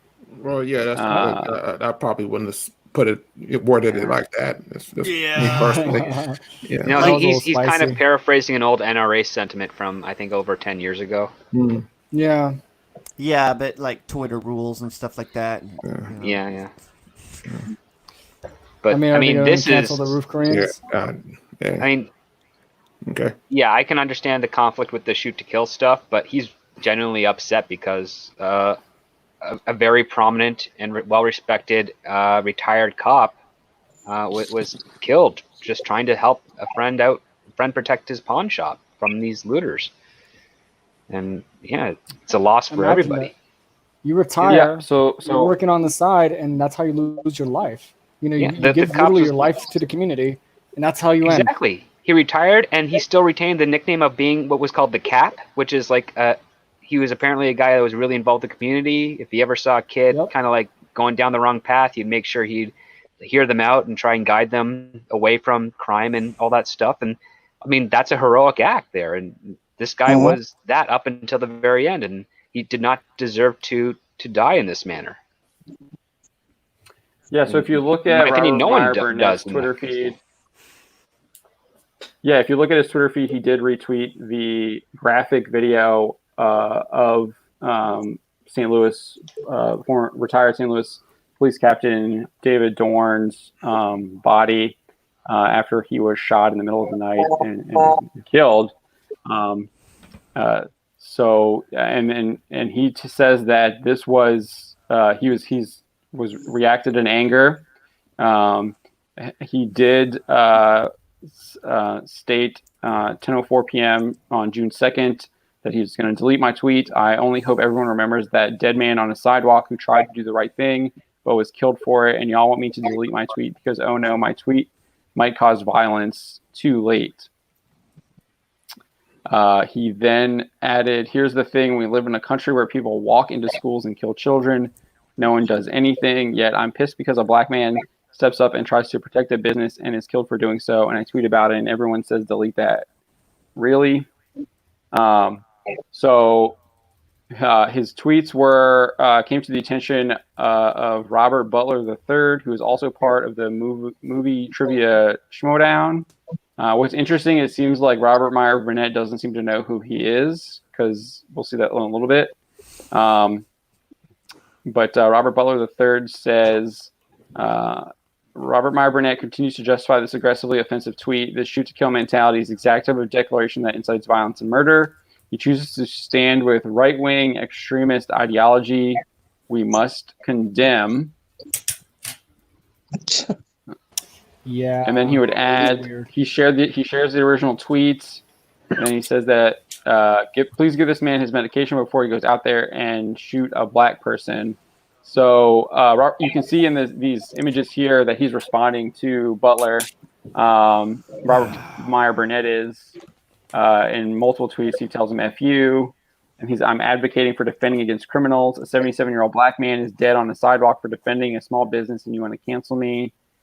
He shares the fund lead for Captain David Dorn, which was created by Jack Posobiec, who has been on this show. Mm-hmm. I'm just going to click these so we can see them because I can't read all of them right now. These tweets are still up as far as I know as well. Yeah, because Robert Butler will not apologize, will not back down. Robert Meyer Burnett, yeah. Oh. Yeah, by the way, Jack's coverage of this situation, for anybody out there, if you're curious what's going on in breaking news, follow Jack Posobiec because he's really good, and his coverage of all this stuff has been amazing on One America News and on his Twitter. So yeah, these are just some of the things that Robert Meyer Burnett said in response to Robert Butler. He says, "You're a disingenuous a-hole. A man lost his life, gunned down by a looter. You come after me. You dare use our community to besmirch me. Unless you're at the forefront to help this man's family, shut the F up." And then he takes issue with him, calling him a right-wing extremist. You effing dare quit me with the right-wing ideology. Who the F are you? So you kind of get the gist. They're definitely going at each other. And then Robert Meyer Burnett does explain why he was so upset. The murder of a 77-year-old black former police captain outraged me. I allowed that fierce anger express itself in words that are contrary to what I believe. In anger, I dug my heels in when others tried to correct me. I apologize to those I may have hurt. And then he shared a YouTube video. So I transcribed that video. And he said, like everyone, I watched former police captain David Dorn dead on a sidewalk, a man who was protecting a friend of his store, and he was gunned down by a looter. I was angry. I was really, really mad. And I tweeted, I'm like, you know what? In our gun crazed Second Amendment culture, why wasn't someone there to defend him? Shoot to kill. That was in anger. I wasn't thinking. I saw the video. I tweeted from the gut. Do I believe in violence? No. Do I think that helps anyone? No. But for all the people that defend the Second Amendment, I was like, where is somebody to defend Mr. Dorn? There was no one there, and he was dead on the sidewalk. And then he said, I was pissed, and I tweeted. I made a tweet, and I was like, shoot to kill. So I think that is something that we should do. No, am I even a gun advocate? Not really. I don't even own a gun. But I was mad. I was really mad. I was really, really mad. After everything that we've seen, this man did not deserve to end his life on a street corner that way. I'm still just pissed. I tweeted, perhaps not the best thing. People came after me and said, you should take that down. I was obstinate at first, and then I thought, okay, perhaps they're correct. I should take it down. In this day and age, in this atmosphere, it was the wrong thing to do. I was wrong to say it, and I would hope anyone that's followed me for any length of time and on social media knows that's not my usual tact. But man, I'm still pissed. I'm angry seeing a man that did not deserve to end his life that way. I was wrong to advocate any use of violence, and I apologize for doing so. It's not what I normally think. And I'm certainly not a right-wing advocate, nor am I an ideologue. I'm just the opposite. I think that anyone who watches my channel or knows me or follows me understands that. So I deeply regret what I said, and I apologize. I mean, sorry, generally, rule of thumb. Feedback from someone. I mute myself. Yeah, go ahead, Warren. I was gonna say, generally, rule of thumb when it comes to social media: don't type and post when you're angry. Right? Yeah. I mean, I think that's pretty common sense, but I get that part of it. The emotion behind his tweet wasn't incorrect. It's the word. He sounded like a teenager reacts like that. It's like slow down. Exactly. Dude, okay, No, you guys ever watch that movie Gone Baby Gone? Yes. You know that scene where Casey Affleck finds the kid, and then the camera starts in the house, and the camera starts spinning wildly. He's usually not a violent guy, but he has a gun, and you just feel the rage of that moment. Like when I saw that movie, I was like, I was in that with him. I was like, get that guy. And when he pulls the trigger, you felt that kind of emotional response. You know, I kind of felt for what Robert Meyer Burnett was saying. We've been there. We've been angry. And we just didn't have Twitter to express that kind of anger, thankfully. Otherwise, a lot of these people who like digging up people's past would dig that up and try to use that against us. But we've been there, and I kind of understand how he was feeling. Exactly. I don't hold that against him. I understand those emotions. I understand those emotions think we've perfectly all been well. there. You know, we've talked. You know, we got angry and we talked a whole bunch of crap that after a couple drinks and waking up the next morning, you're like, "Ooh, I'm really glad that's not on tape." And it's just raw emotion when it just peeps out of you like a volcano, right? You know, it's just building up, and it just comes out. Unfortunately, now people think it's wise to use social media to vent instead of, you know, doing the normal healthy thing, such as drinking in a corner like I do. You know, you don't use social media for that. Lifting weights, going for a jog. Yeah. I got my kettlebells here for that too. But yeah, you know, it's just really unfortunate that this happened with Robert at all. I mean, I get that what he said was really spicy. It could have been worded much, much better, to say the least. But at the end of the day, I think his anger, a lot of people felt when they saw the story, like, God dang, you know, it's like, you know, when you see someone coming back from a war, they you know, they barely survive, and and then 6 months later they die in a car crash. It's that sort of tragedy where, like, it's senseless. Yeah. And you feel lost, you're angry, you don't know what you're angry, you don't exactly can't really articulate it as well as you would like to, but you're just pissed off. And unfortunately for him, he typed it up, which is something he should have just probably written down and looked at an hour afterwards. Or not written at all. Just there you go. Or yell. Yeah. Just yell in a pillow. Whatever it takes, right? Yell on a pillow, yeah. Write it on a notepad and then, you know, crumple it up, shred it. Call somebody. You know. Look at your fish and yell at them. Freak them out a bit. So after he was let go from the Schmodown, he did encourage people to continue supporting them. He says, "Folks, I love the Schmodown. Please do not let my anger or speaking out of turn get in the way of something that's truly tremendous. Kristian Harloff and Mark Ellis have created something everyone can love. Never forget, Warfather and Hannah will dominate." And then he says, "Lest we not forget, it's not about the manager, it's about the team." So he's still encouraging people to support the Schmodown. Yeah, and go ahead, John. Yeah, I think that's going to be hard for a lot of people to do. Like we said, he probably shouldn't have said what he said. But then we were just talking about forgiveness and redemption, and he was a victim of cancel culture here. But he did the most responsible thing. He did the most responsible thing as an adult. He admitted that he let his anger take over a part of him, and he understood what was going on. And he's like, he's not discounting the emotion. He's just saying, like, I made a mistake in how I worded this, because his passion, his right to be upset, is not wrong. And then a lot of people discount that apology, like he didn't really apologize.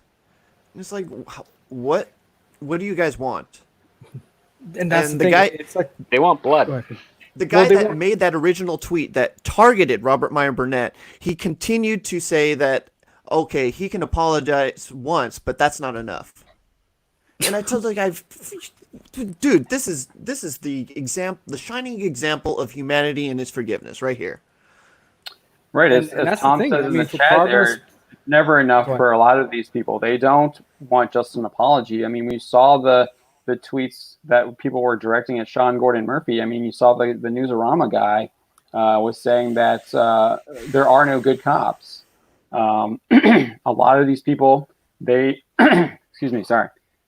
It doesn't matter how much you apologize for. They want you completely removed. Especially when it's actually a sincere apology and it's not one that's done because, a lawyer said, here, read this. Or he was going to get his job back, right? Yeah. What did he get? What was he going to really get for it? Nothing. He did something that as an adult you're supposed to do. When you screw up, you reflect and okay, you know what? I screw up. This is how I screwed up. This is how I'm going to prevent it from happening again. And I understand I was wrong. I'm a flawed human being like any other person on this planet. Oh, yeah, especially Kristian. Enough. Well, has Kristian Harloff reflected and come to terms with the fact that he wasn't a good enough fan to get a free pass to Galaxy's Edge? Oh. And credit goes to Tom from Midnight's Edge on that joke. So. Thank you so much, Tom. Thank you, Tom. I remember they were crying about that. Him and I think Campia, they weren't invited or something like that. No, it was him and Roxy Stryer and then the other Collider crew. I wonder why they weren't invited. They don't sound like wet blankets at all. It's like a really messed up version of Calvinism, right? Like the predestination thing. You're kind of like stuck there. There's no way you can change it no matter what you do. Even with my little auto neuralizer, just can't make it go away. You're just stuck. You're labeled. You got your scarlet letter. That's it. People can grow. So this next story is probably the worst one, in my opinion. I agree with you. Oh. This is the Law and Order writer. Man, I need to refill my water bottle here. Throat's going dry. So is no one gonna go ding ding? Come on. Dick Wolf, the creator of Law and Order, issued a statement that Law and Order spinoff writer Craig Gore, who is part of the Law and Order organized crime writing team, was fired from the writing team. In a statement from Wolf Entertainment, Dick Gore said, "I will not tolerate this conduct, especially during our hour of national grief. I am terminating Craig Gore immediately." So this is why Craig Gore was targeted by cancel culture. This Twitter user, Drew Jonda, specifically targeted Gore, took screenshots from his Facebook page, and then he tweeted at Chris Maloney in order to get him removed from the show. And as you'll see later, he celebrates Dick Wolf's statement getting him removed from the show. Beware the these were the screenshots that Jonda put in his tweets. They first shared the one from early in May where he's sharing that he got a gig in the Wolf camp and said he can't wait to get rolling with Maloney, leading a badass organized crime team as they take down New York City's most notorious. So he's just sharing the news that he's part of the team. And then alongside that, he shared a photo. This Drew Jarda guy on Twitter shared this photo, screenshot of Gore's Facebook page, where he shared him standing with a rifle in front of his home. And then he just captioned it curfew. And then this is the one that probably got him fired. And another one I assume it is the chat from this photo. So in these comments here, I'm making the assumption. So he said, "Sunset is being looted 2 blocks from me. You think I won't light mother effers up who are trying to F with my property I worked all my life for? Think again." And then that was what he was fired for. So here you can see the tweet from this Drew Jonda. He said, Chris Maloney, your new showrunner, and accuses him of being a Proud Boy, which were protesters back in like 2016, I feel like. I didn't think they were even that were in like anymore. Berkeley and Washington. I haven't heard any like. So what he's basically telling me is that the Arab grocery owners holding their rifles that you see on the internet viral right now, those are Proud Boys as well. The Koreans on top of the markets are Proud Boys as well. The black business owners in DC protecting the private properties are Proud Boys as well. I love that. I love how they make that connection. Very broad definition, yeah. Yeah. Well, I mean, to condemn anybody for defending their home, I'm sorry, I'm a 2A guy. Get out of my face with that shit. It's like, you can't not only that, but I mean, I think any normal person would be hostile to the idea of someone coming into the home, because let's not fake the funk, right? If people come into your home with malintent, damage of property is what you're hoping for, and that does not escalate anymore. And if it's happening a few blocks away from you, people get scared. It's natural, you know. It happens. I saw it when I lived elsewhere and whatnot. I completely understand where he's coming from. You first thing you want to do is you want to protect your family. You want to do what you need to do to protect your castle. It doesn't mean that you hate anybody. It means you love the people that are behind you, that are under your wings as a patriarch or as the head of the household. Not only that, Dick Wolf can't technically fire Craig Gore for this post, because even in the WGA, that's considered a wrongful termination. Ooh. So he can pursue legal actions. Good. I hope he does. I hope he does. Yeah, I do hope he does, because I mean, there's a very broad spectrum of reasons where a showrunner can fire a writer for any reasons, but typically they all pertain to the job itself. And Dick Wolf should be able to be a more astute reader than how he's acting, because Craig Gore's comment that's up here on the screen is specifically targeting someone attempting to loot his property. Basically, he is clearly stating a defensive posture as opposed to going out and just gunning people down. Oh yeah. Exactly. So yeah, he says it twice. Yeah. He says Sunset is being looted 2 blocks from me, and he says, who are trying to F with my property I worked all my life for. He makes it very clear he's talking about defending his home. Yes. And isn't that like the epitome of privilege? These people don't, want to understand the concept that most of us work our entire lives to get where we're at. What little we have, it means a lot. That is years and years of your life that can go down the drain because of a couple of knuckleheads who think it's going to be super cool to light your place on fire or to do worse. And the only question you have to raise is what union member of the WGA will support him. If the WGA doesn't support them, they're a crap union. So I don't know his personal life, but like I said, I think he could be. He's saying he's going to protect his family too. It's not just his home and his property. It could be he might have a wife and kids, or he might even have a roommate or someone else who lives there with him too. Exactly.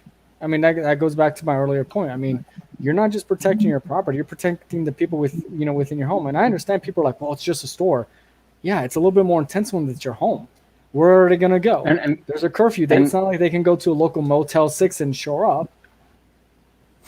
And it's not like the looters haven't been violent. We just got over talking about how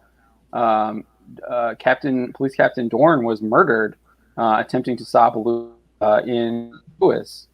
There's been the Homeland Security guy. He was also killed in a drive-by shooting. I think that was in Oakland. Yep. Yeah.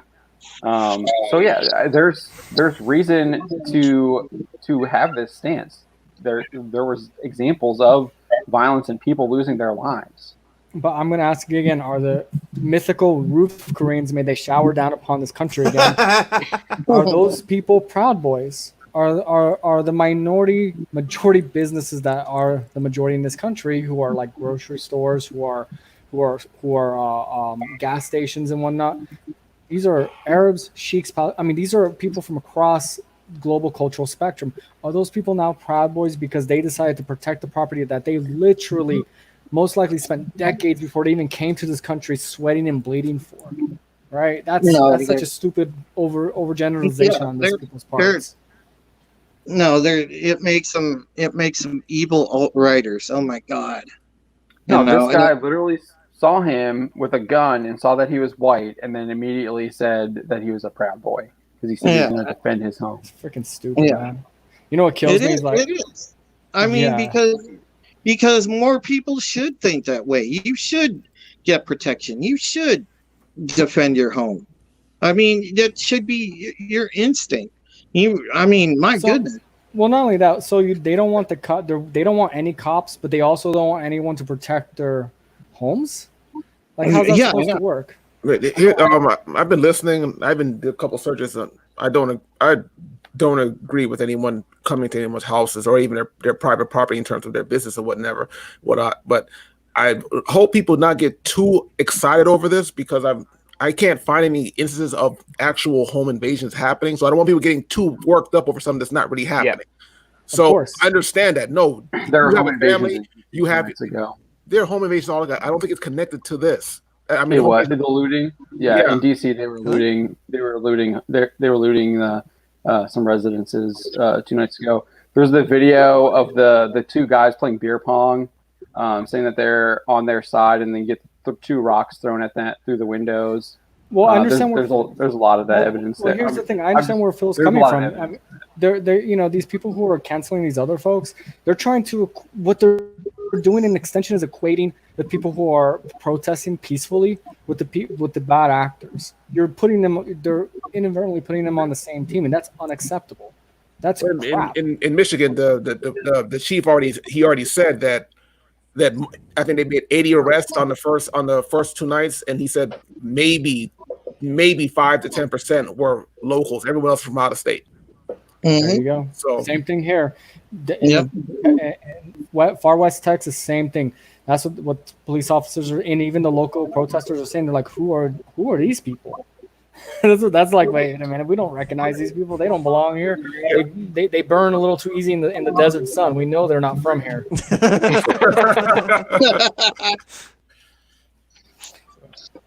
But yeah, I will say still though, I do think most of it is happening in business districts, but there have been cases where they did go to residential areas. Yeah, I've seen some videos on Twitter where people are throwing bricks at cars that are parked in homes' driveways. Oh, I've seen that. I'm sure you guys seen the J.R. Smith situation. Right? Yeah, that was great, man. That was great. I love J. I don't think that I haven't. Oh my goodness! Some kid went into a residential area and threw a brick through his car. He didn't know it was his. And Jr. 6'6", 250-pound Jr. ran this dude down and kicked the living crap out of him. That was a great video. Yeah, it was, man. But the problem is, it was caught on 4 cameras. You know, there's a civil suit coming. Oh yeah. Well, probably. You know what? John Jones near where I'm at. I saw that. John Jones. I saw that. He was in that was dope. Not only did he say knock your crap off and took the stuff away from them, but the very next morning, right there sweeping and cleaning up the neighborhood. Because again, these are people who care about where they live. They want to make it better. They're not what these other agitators who are looking to take advantage of a very sensitive situation.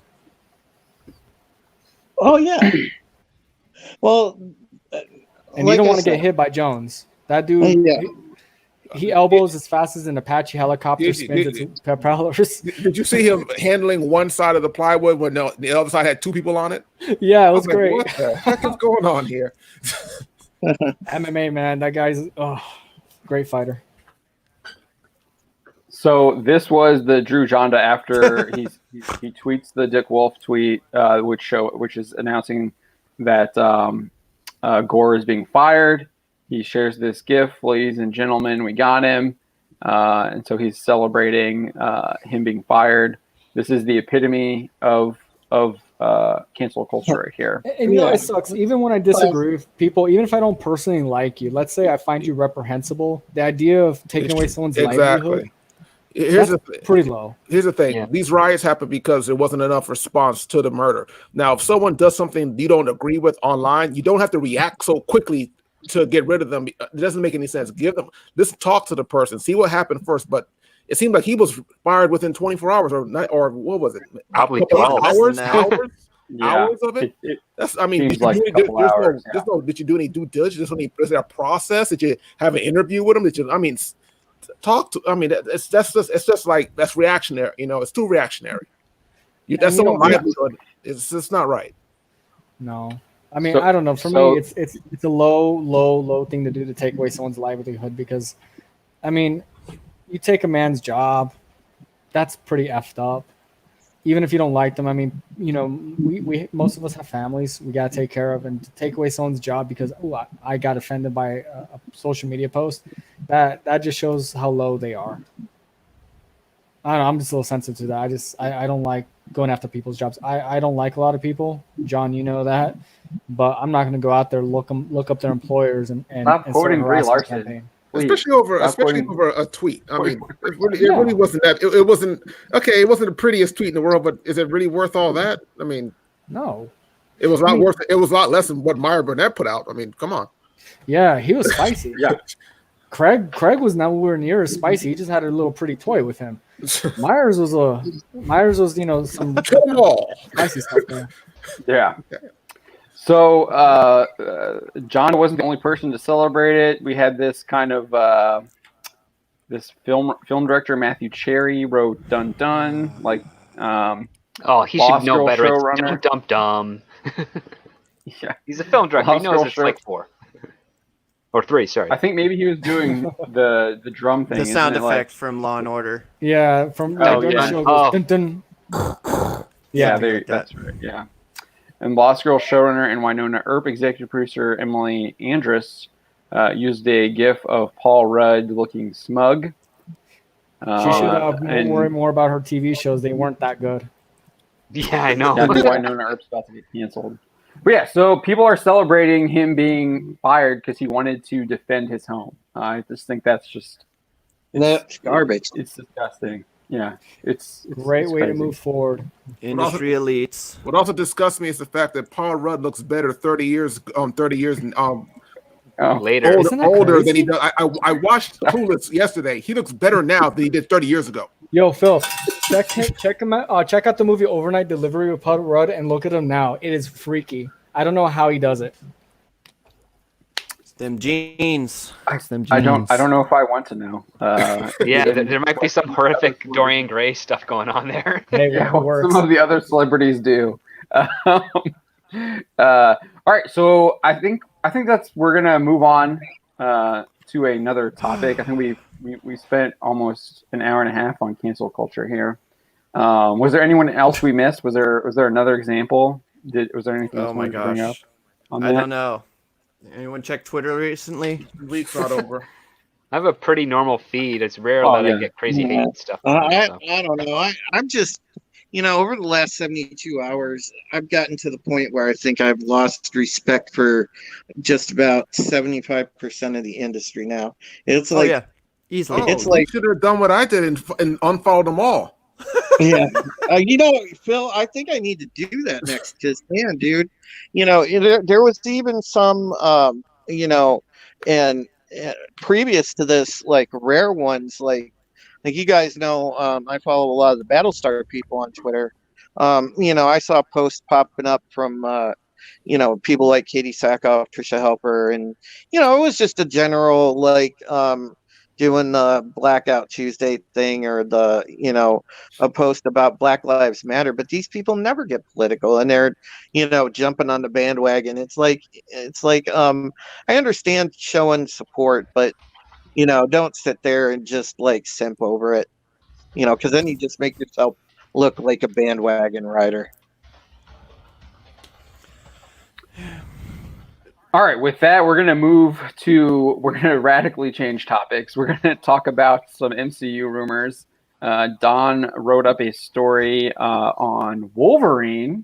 We had a rumor about Wolverine here. I'm going to let Don take the lead on this. We're going to the Savage Land. Fantastic. Maybe. There's 2 versions of the we'll go over it. So, if people remember, there was a Twitter handle by the name of Roger Wardell. Back in 2018, in December of 2018, he talked about a lot of those things in Avengers Endgame. And when we finally saw the movie, we found out they were true. So we thought we were looking at a prophet, a soothsayer, if you will. That's not this guy.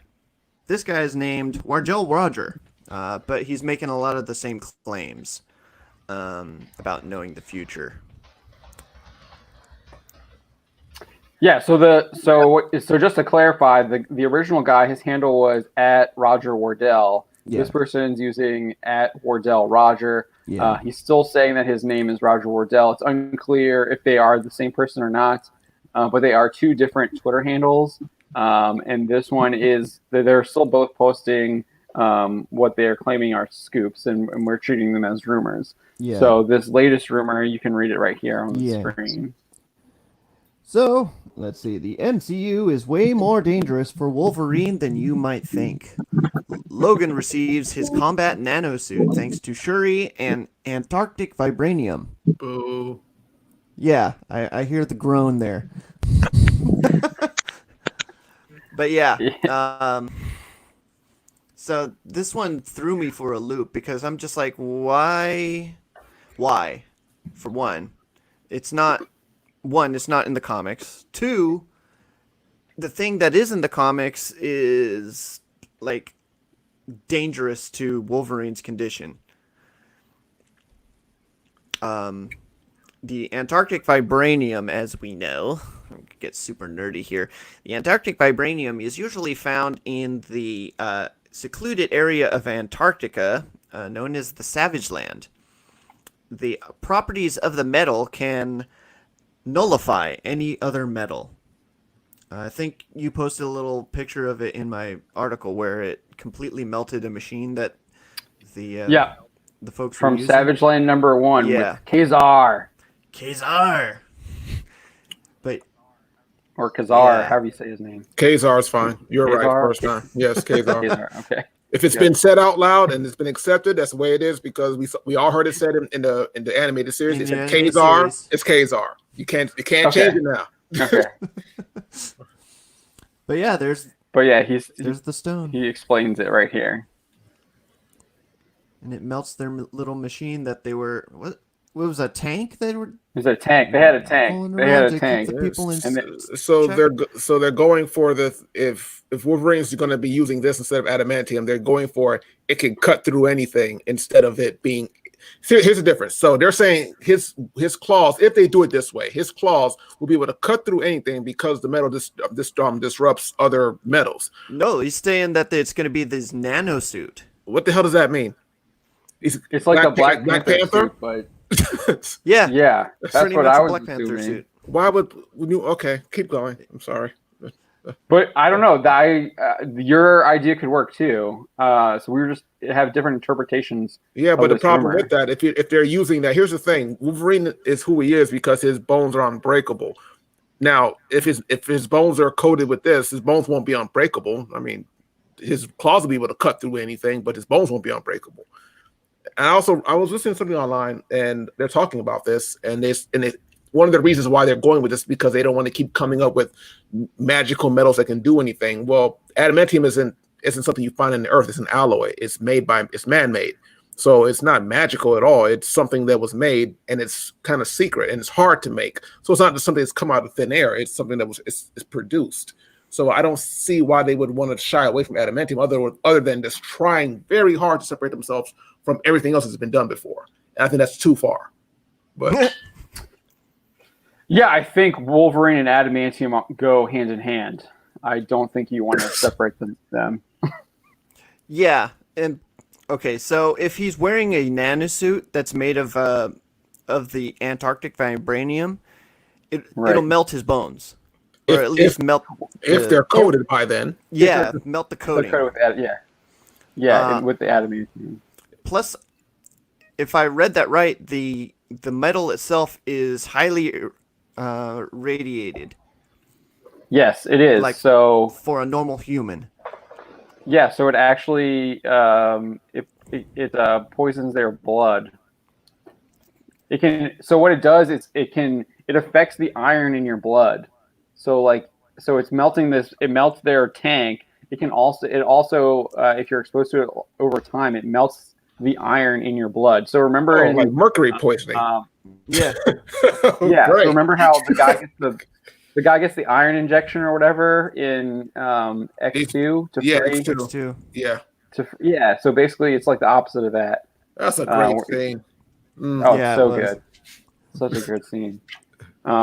Something different about you.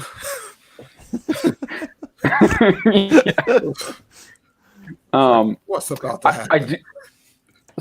So right here, the anti-metal has the ability to dissolve iron in normal humans' blood. It could be a strain on Wolverine's healing factor. Okay, if people know this already, that's something he already deals with. Adamantium. Okay, the difference between, let's say, Wolverine and X-23. Adamantium is a toxic metal. It messes with his healing factor as is, which is why when X-23 she comes around, she kind of makes fun of him, saying you heal slow. That's because her bones aren't coated with adamantium. Her claws are, and the claws in her feet and her hands are. So she has way less adamantium. So she does heal faster than him. Wolverine is always in a process of healing himself because of the adamantium. So he does heal slower than she does. So again, they're replacing something that didn't need to be replaced. If they're doing this. If they're doing this. But it sounds like they are. This is like jumpy rumor though, because this account has got like a fever dream of stuff. Like Avengers Endgame kind of. Yet. Yeah, Avengers Endgame kind of Easter eggs for a movie times 1,000. So I take this with a super grain of salt. Mm-hmm. It's still fun to discuss, though. I know. So what is interesting is that he is talking about the Savage Land, obviously, or referencing it at least with the Antarctic vibranium. We've heard that rumor before. Scooper Mikey Sutton explained that back in November 2019 that they were discussing using the Savage Land with Sauron, and then I think and they would obviously bring in Khazar and I'm going to say her name wrong. Shauna, the She-Devil. Shauna's right. You did it right. Shauna's right. There you go. Yes. So we've got that from November, and I think he had a scoop more recently that they would be showing up in the Savage Land as well. I don't have that on. I don't remember on the top of my head. But then it does look like this is they're going to be introduced, as you said here, Don. There's going to multiple rumors about the mutants being introduced slowly, with like Omega Red rumored to show up in both Shang-Chi and Falcon and the Winter Soldier. I wonder when they say Omega Red, do they just mean him as a human, as a mutant without being turned into Omega Red? Because he was a serial killer before he was ever a test subject and got the tendrils and the white skin. I think for the Falcon and the Winter Soldier one, he was Arkady Rosevich. That's his normal name. And he shows up in that fictional Asian country. Madripoor? Madripoor, yeah. Madripoor, yeah. But I don't remember what they were saying for Shang-Chi, that he shows up to the tournament as Arkady or as Omega Red already. I hope not. I like the idea of the whole serial murderer thing, and Arkady seems more plausible just because you can actually believe that Shang-Chi could beat him. Yeah, well, they're saying that and Omega Red are two different classes of people. Yeah, it's not happening. Yeah. The rumor at the tournament is that it's like people from there's like aliens, there's all kinds of different people that show up to the tournament to claim. That's bonkers too. No, pretty much. There's a suspicious Mortal Kombat thing to it, and the screenwriter is not the most creative in the world. So, wait, who's the screenwriter for Shang-Chi? David Callahan. He did Dune, and he helped a little bit. Or Doom, not Dune. Oh, not Dune. Okay. I thought you said Doom. I mean, maybe that's my mic. It's Doom. I think Carl Urban and The Rock were on that. Oh no. Awesome. He did Wonder Woman too. He's doing Wonder Woman 1984, and he did Zombieland Part 2 or Zombieland sequel that nobody watched. I haven't seen it yet. Right. And I think he also created some of the characters for the Expendables, and he gets some writing credits on that. Oh, so he wrote the worst comedy I've ever read in my life. And which Expendables? Which one? The first one or the eighth? The very first one. Okay. He has writing credits on the rest, but that's only because of characters. It has nothing. He didn't actually write any of the other ones there. And I'm pretty sure Sly Stallone rewrote all of the Expendables of the first movie on his own. I am excited about the Savage Land stuff, though. I think that's really cool. I think they can do a lot of stuff there. You can make it grounded, but then also fantastical. You can have all these crazy scientists running around. hidden there. Because I think the rumors that Mr. Sinister is the man behind the shadows. Ring the bell. Of Sauron.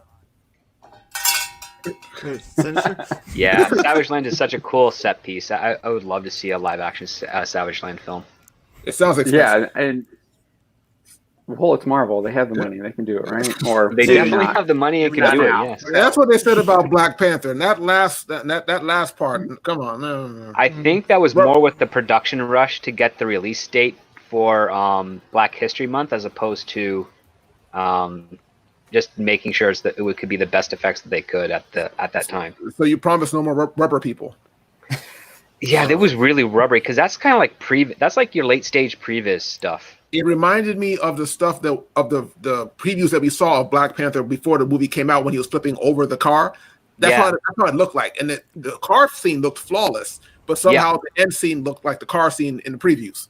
Yeah, it looked like CG for Matrix Revolutions. Do you remember that? Yeah, I do. Yeah. No, it wasn't Revolution. It was Reloaded. That's when Reloaded. Yeah. He did was Revolution? Yeah, Reloaded was the one where he's rubber. Like, he's rubber Neo fighting all the Smiths. Yeah. What the heck? It even sounded bad. I was like, wow, you guys didn't do well at I mean, come on, you could do better than this. Come on, brothers. What happened? I mean, sisters. I mean, what are they now? They're sisters now. Okay, yeah. Yes. Yeah, we'll get to them a little later. Yeah, or at least one of them. We'll get to one of them. Oh boy.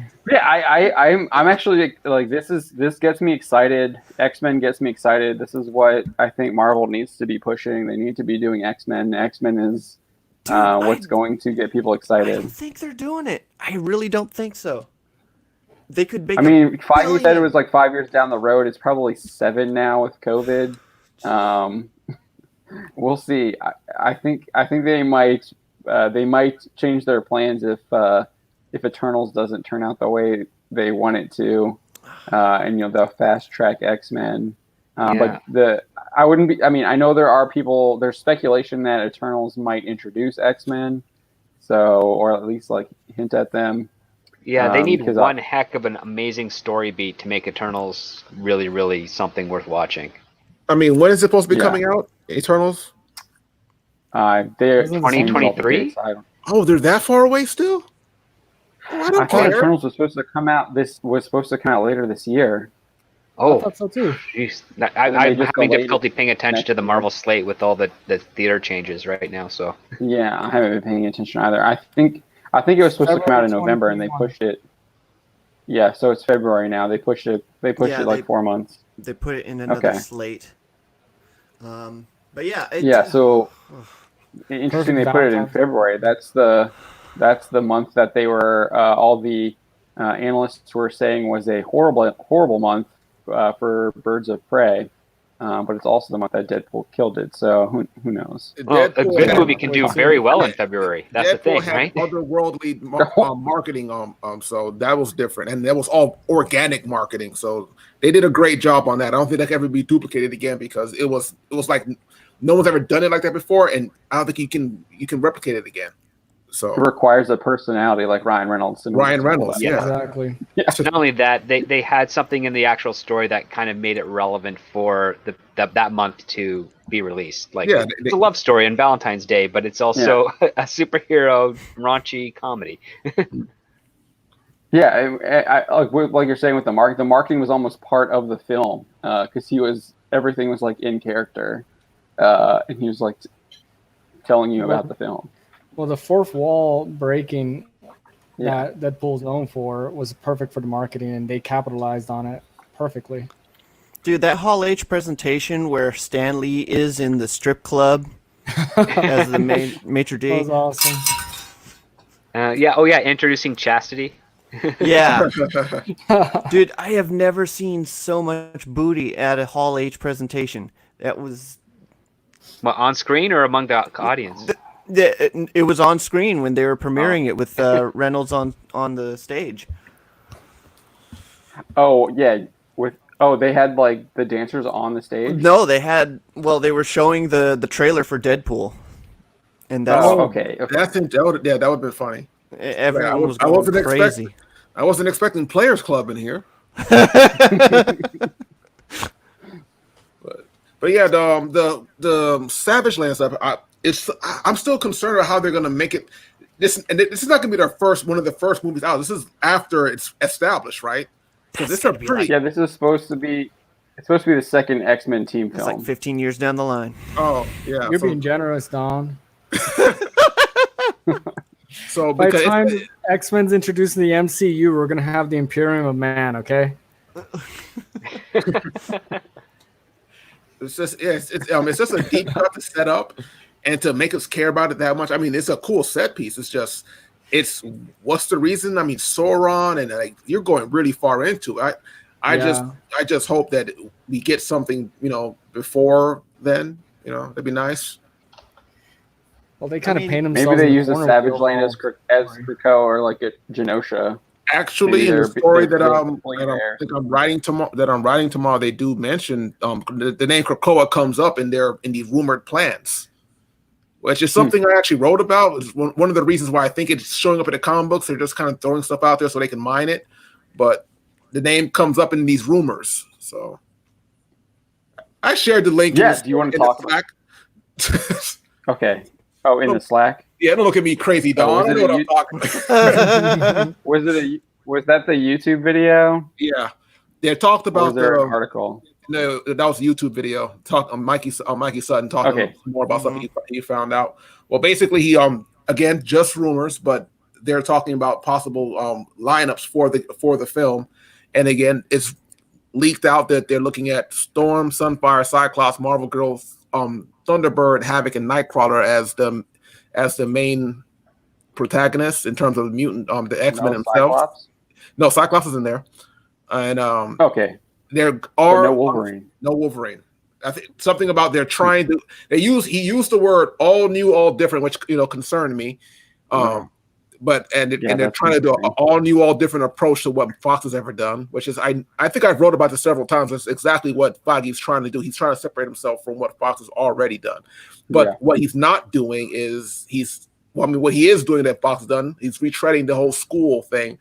The word Hogwarts for mutants came up also in it, and I'm like, this is what happened last time we started this whole X-Men, movie franchise. We turned the X-Men from an action team into a boarding school, and I really didn't like it, but I dealt with it because X1 was good, X2 was better. After that, it was kind of downhill until we hit First Class. First class, where the school wasn't there anymore. Exactly. And then we went back to the CIA op. And then we went to the Days of Future Past. Again, no school, just, X-Men being an action team. And then we went back to a school, and then we know what happened from there. Yeah. Well, yeah, like, sadly, the First Class franchise timeline kind of went off the rails right after that first movie. It's just a shame, man, because that missed so many opportunities. So many.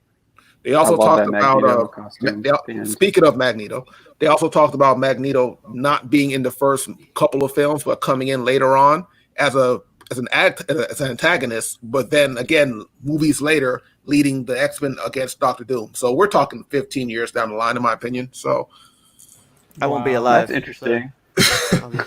So yeah, I'll be talking about it more. And the New Mutants will still not have been released. Oh my gosh! Just put it on Hulu. Let it go. I'll pay $5. The school thing kind of reminds me of what DC seems to be doing with Pattinson. They're trying to tap into this young adult audience of Harry Potter, Twilight fans, and and Star Wars tried to do that, and I just don't think that these franchises are compatible. Yeah. You know what? I don't think you could put that on the big screen. You could do that, though, as a Disney Plus kind of Saved by the Bell series. Don't give them ideas, Don. Listen. You could do it. Do you have the documents? I'll give this one for free. Feige, you can take it. Just make it 90210. Oh my god! But you have to have Donald attached as the staff writer. Yeah, that in, man. Don't just give away the Give idea. me the check so I can frame it in the back. So whenever I endorse it, you'll know how much I was shilled for.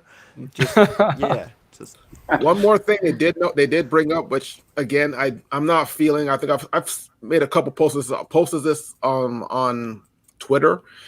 I don't like the idea of what Marvel does, especially Marvel's. They're notorious for doing this. They have a black character, and they automatically make all the black characters know each other, and I don't understand it. I don't get it. Like their next plan, again, rumor is to have Storm from Wakanda. I wrote about this as one of my one of my fears, and it came up in a rumor.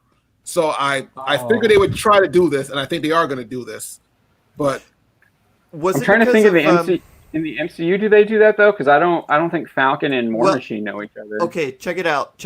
I think this is why, because T'Challa's mother, if you notice, has white hair. Is white hair. And Angela Bassett was actually offered as the part of Storm back in the day. And she turned it down to do Waiting to Exhale, I believe. Or yeah.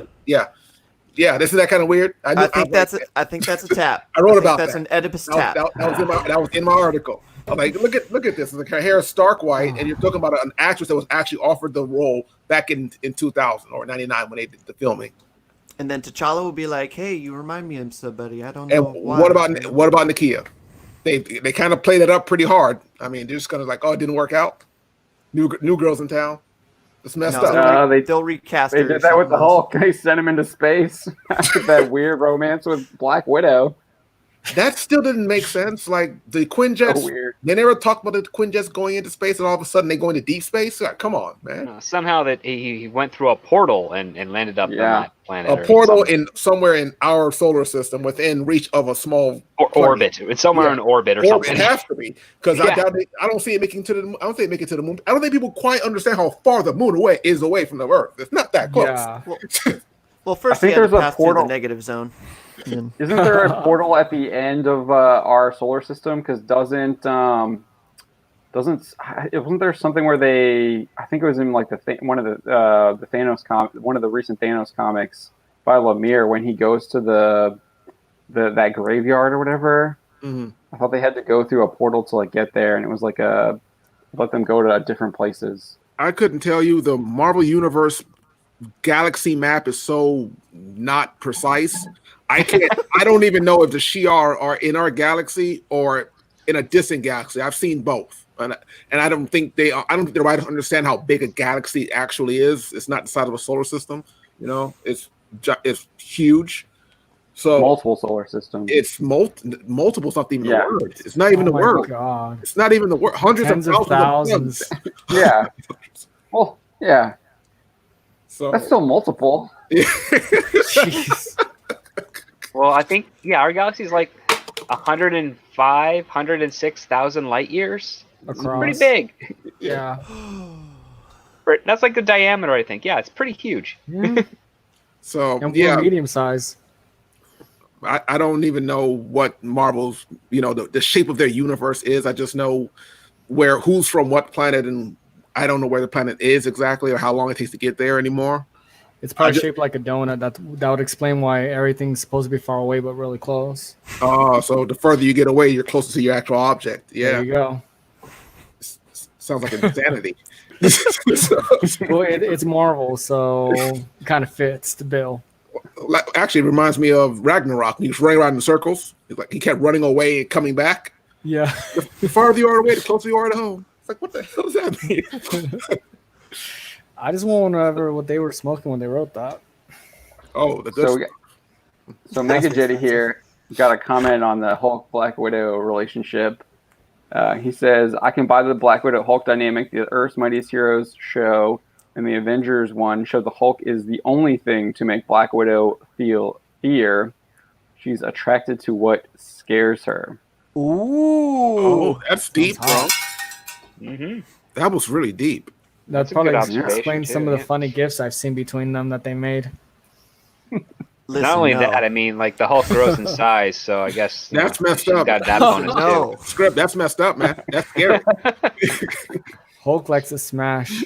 Well, it was established in exactly, Jorge. It was established in the Incredible Hulk that his heart rate increases if he's ever intimate, and that's why him and Betty in that movie did not did not have a scene there. Poor guy. Oh, that's heartbreaking. Yeah. Don, It's what are you breaking doing? something, all right. Liv Tyler, that's heartbreaking. That's why we didn't see her in another movie. The character was still in ICU. Don's over here. He's cracking himself up over here. Bent over. See, if I'm not gonna even go there, John. There's a lot more puns that can be made. Yeah. Yeah. See, if Marvel wanted to make something interesting, that would be a great dynamic. Black Widow and the Hulk trying to figure it out. That's funny. Yeah, Betty wasn't wearing purple pants when they found her, but the medics thought they were. Tranquilizers. Lots of tranquilizers. Yep. Oh my god. All right. Just a few more yoga classes, Bruce. Just be patient. Do we want to talk about the lineup a little bit more? You said, do you want to say it again? Because there's a lot of names and you rattle them off real quick. Yeah, Storm, Sunfire, Cyclops, Marvel Girl, Thunderbird, Havoc, and Nightcrawler. Wow, So there could be some sibling rivalry there with Havoc and Cyclops. Yeah. Thunderbird, they'll kill. Actually, they talked about part of the plot being Thunderbird dying on the way to Krakoa. That was verbatim. Again, rumor. Okay. So yeah, I'm not sure following the comics a little bit there. Do they mean Krakoa, the monster island, or Krakoa, the friendly monster island? I'm not sure which one. So, in the comic books, Thunderbird died. Well, I mean, what? Maybe like second issues after 270, or was it after? Yeah. Yeah, they had They had to keep one edgy character, and they kept Wolverine.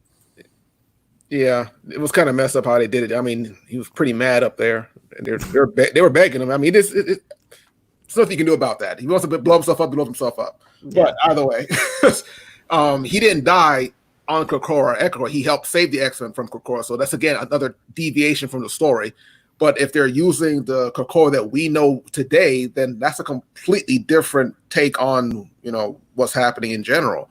And again, that's a lot of story to cover. I mean, how much is this going to be pre-established, and how much are we going to learn the same time as they are learning? And that's my only thing. Where are we coming into this universe? Are we coming into Xavier already being established and having these kids? Are they kids at all, or is it something we're going to see work up from the ground? That's the only thing I'm really concerned or interested in knowing. Storm, we know, has been in movies. Cyclops, Marvel Girl, that's Jean Grey for those who don't know.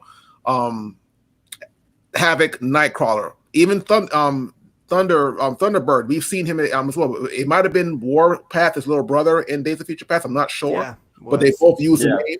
So if that was Warpath, then no, we've never seen Thunderbird. And we've never seen Sunfire. Thunderbird was in the TV show, wasn't he? Yeah.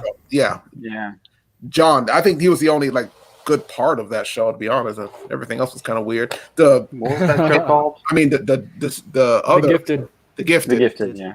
The older sister, she was fun to look at, but that's about it. I mean, Sunfire, he's a Japanese mutant with the ability to produce plasma levels of fire. I think he's fueled by the radiation of the sun.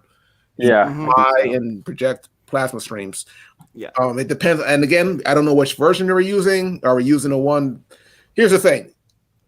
The version of Sunspot we saw in Days of Future Past was using Sunfire's power set. So think that is Sunfire. Yeah. So. Yeah. Yeah. And then we're seeing Sunspot in the new, if it ever releases in New Mutants. Right? We got to take a shot every time we bring up the New Mutants. Getting back to I do want to get back to the Hulk real quick. Mega Jetty is. Bet you do. To crack you up here. Wasp has a better chance of betting Hulk. She can grow as well as shrink.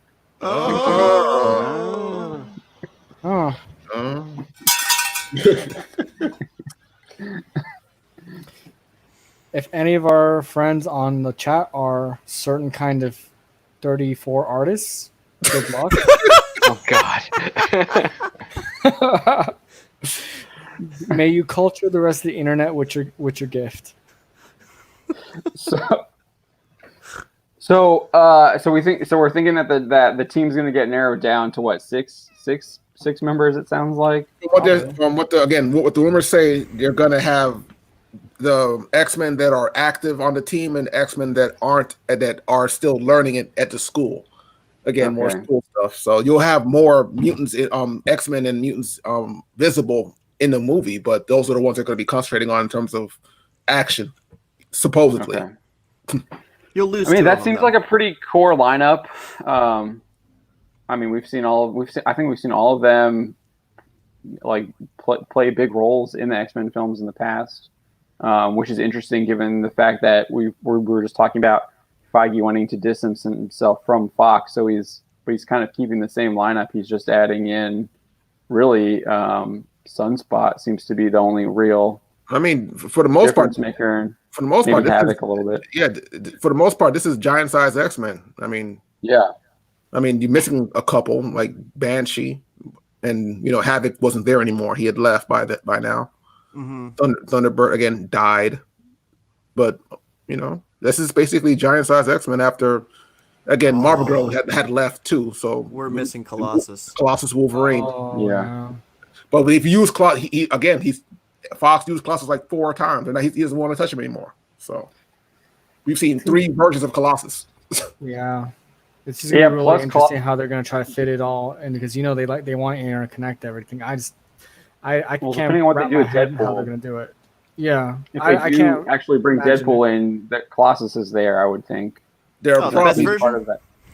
Maybe that's part of their plans because they're probably they're probably going to keep Deadpool separate from the X-Men MCU, and if they're going to use Colossus over there, they probably don't want the confusion of having 2 versions of the character. I mean, if they're smart, they can utilize Deadpool as a bridge, right? Like a 4-dimensional break. I don't know. It's gonna sound dumb. They could not multi-universe it, but the X-Men could be like a comic within the MCU or something like that. I don't know. I'm just throwing crap out there. Well, he's gonna bring it up. He is. So yeah. You saw what he did last time when he said, "You're the only ones we can afford." He opened the door. You see the first of the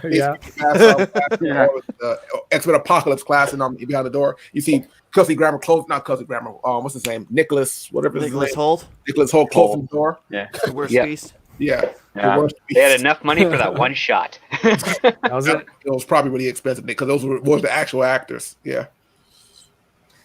Yeah. Well, actually, I think like Nicholas Hoult, and God, I can't believe I'm forgetting the name of the actor who played Xavier in that. He was in the horror movie too. You don't know his name. Yeah, we know his name. Just escaping me at the moment. I'm like, what the heck? He was just in HBO's. He was in Split. Split. He was just in HBO's adaptation of Glass. Yeah. Golden Compass. McAvoy. McAvoy, there you go. James McAvoy. Those would be the 2 most expensive actors of that cast in there, and the rest would be they'd get some nice change, but yeah. Gosh, James McAvoy. I can't believe I keep forgot that name. Okay. Well, the guy's a chameleon. He can play a million parts. I had to look up the cast list for Wanted before I remembered his name. Oh yeah. With Angelina Jolie. He's done a ton of comic book stuff. He has, yeah. And Dune. He's done Dune. He got Dune or Dune? Dune. Dune. Yeah, he was in Children of Dune miniseries, I think, on Sci-Fi. Yes. Yeah, he was. Yeah, he ran really fast and had part worm material on his body. Very weird adaptation, but quite faithful. All right, so we got this Batwoman rumor. Let's talk about that a little bit here.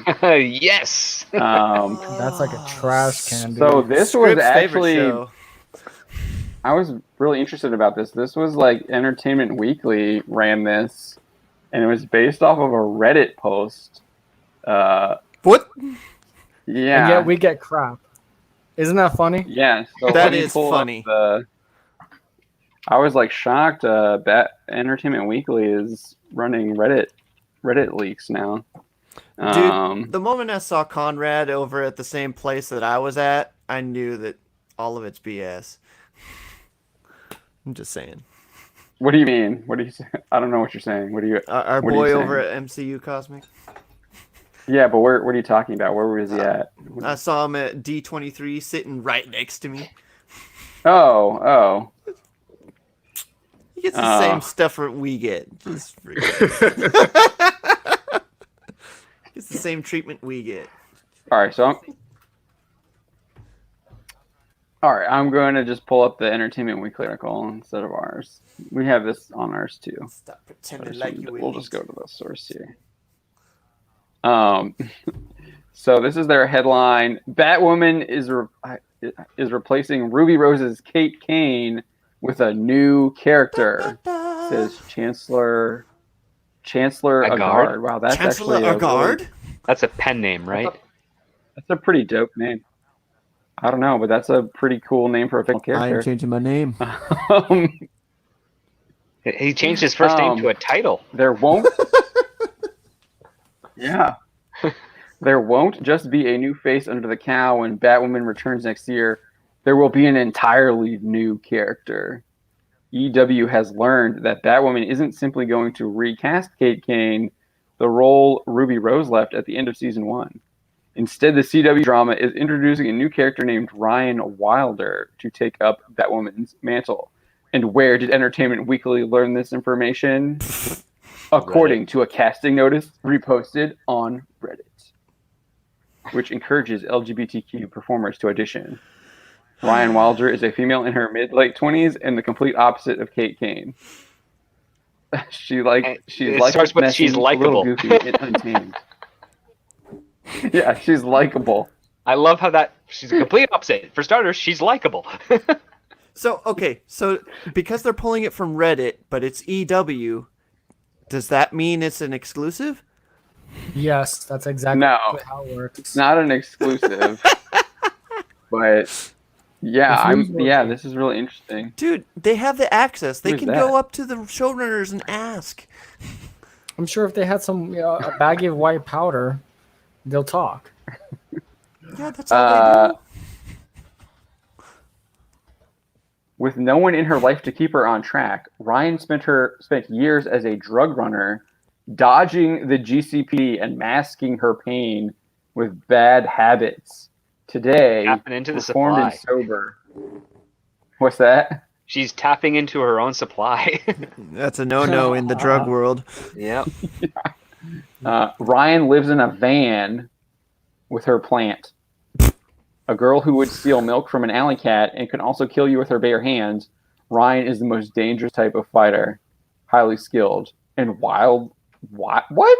Huh? Wildly disciplined? That doesn't even make any sense. No. You can't be disciplined and also.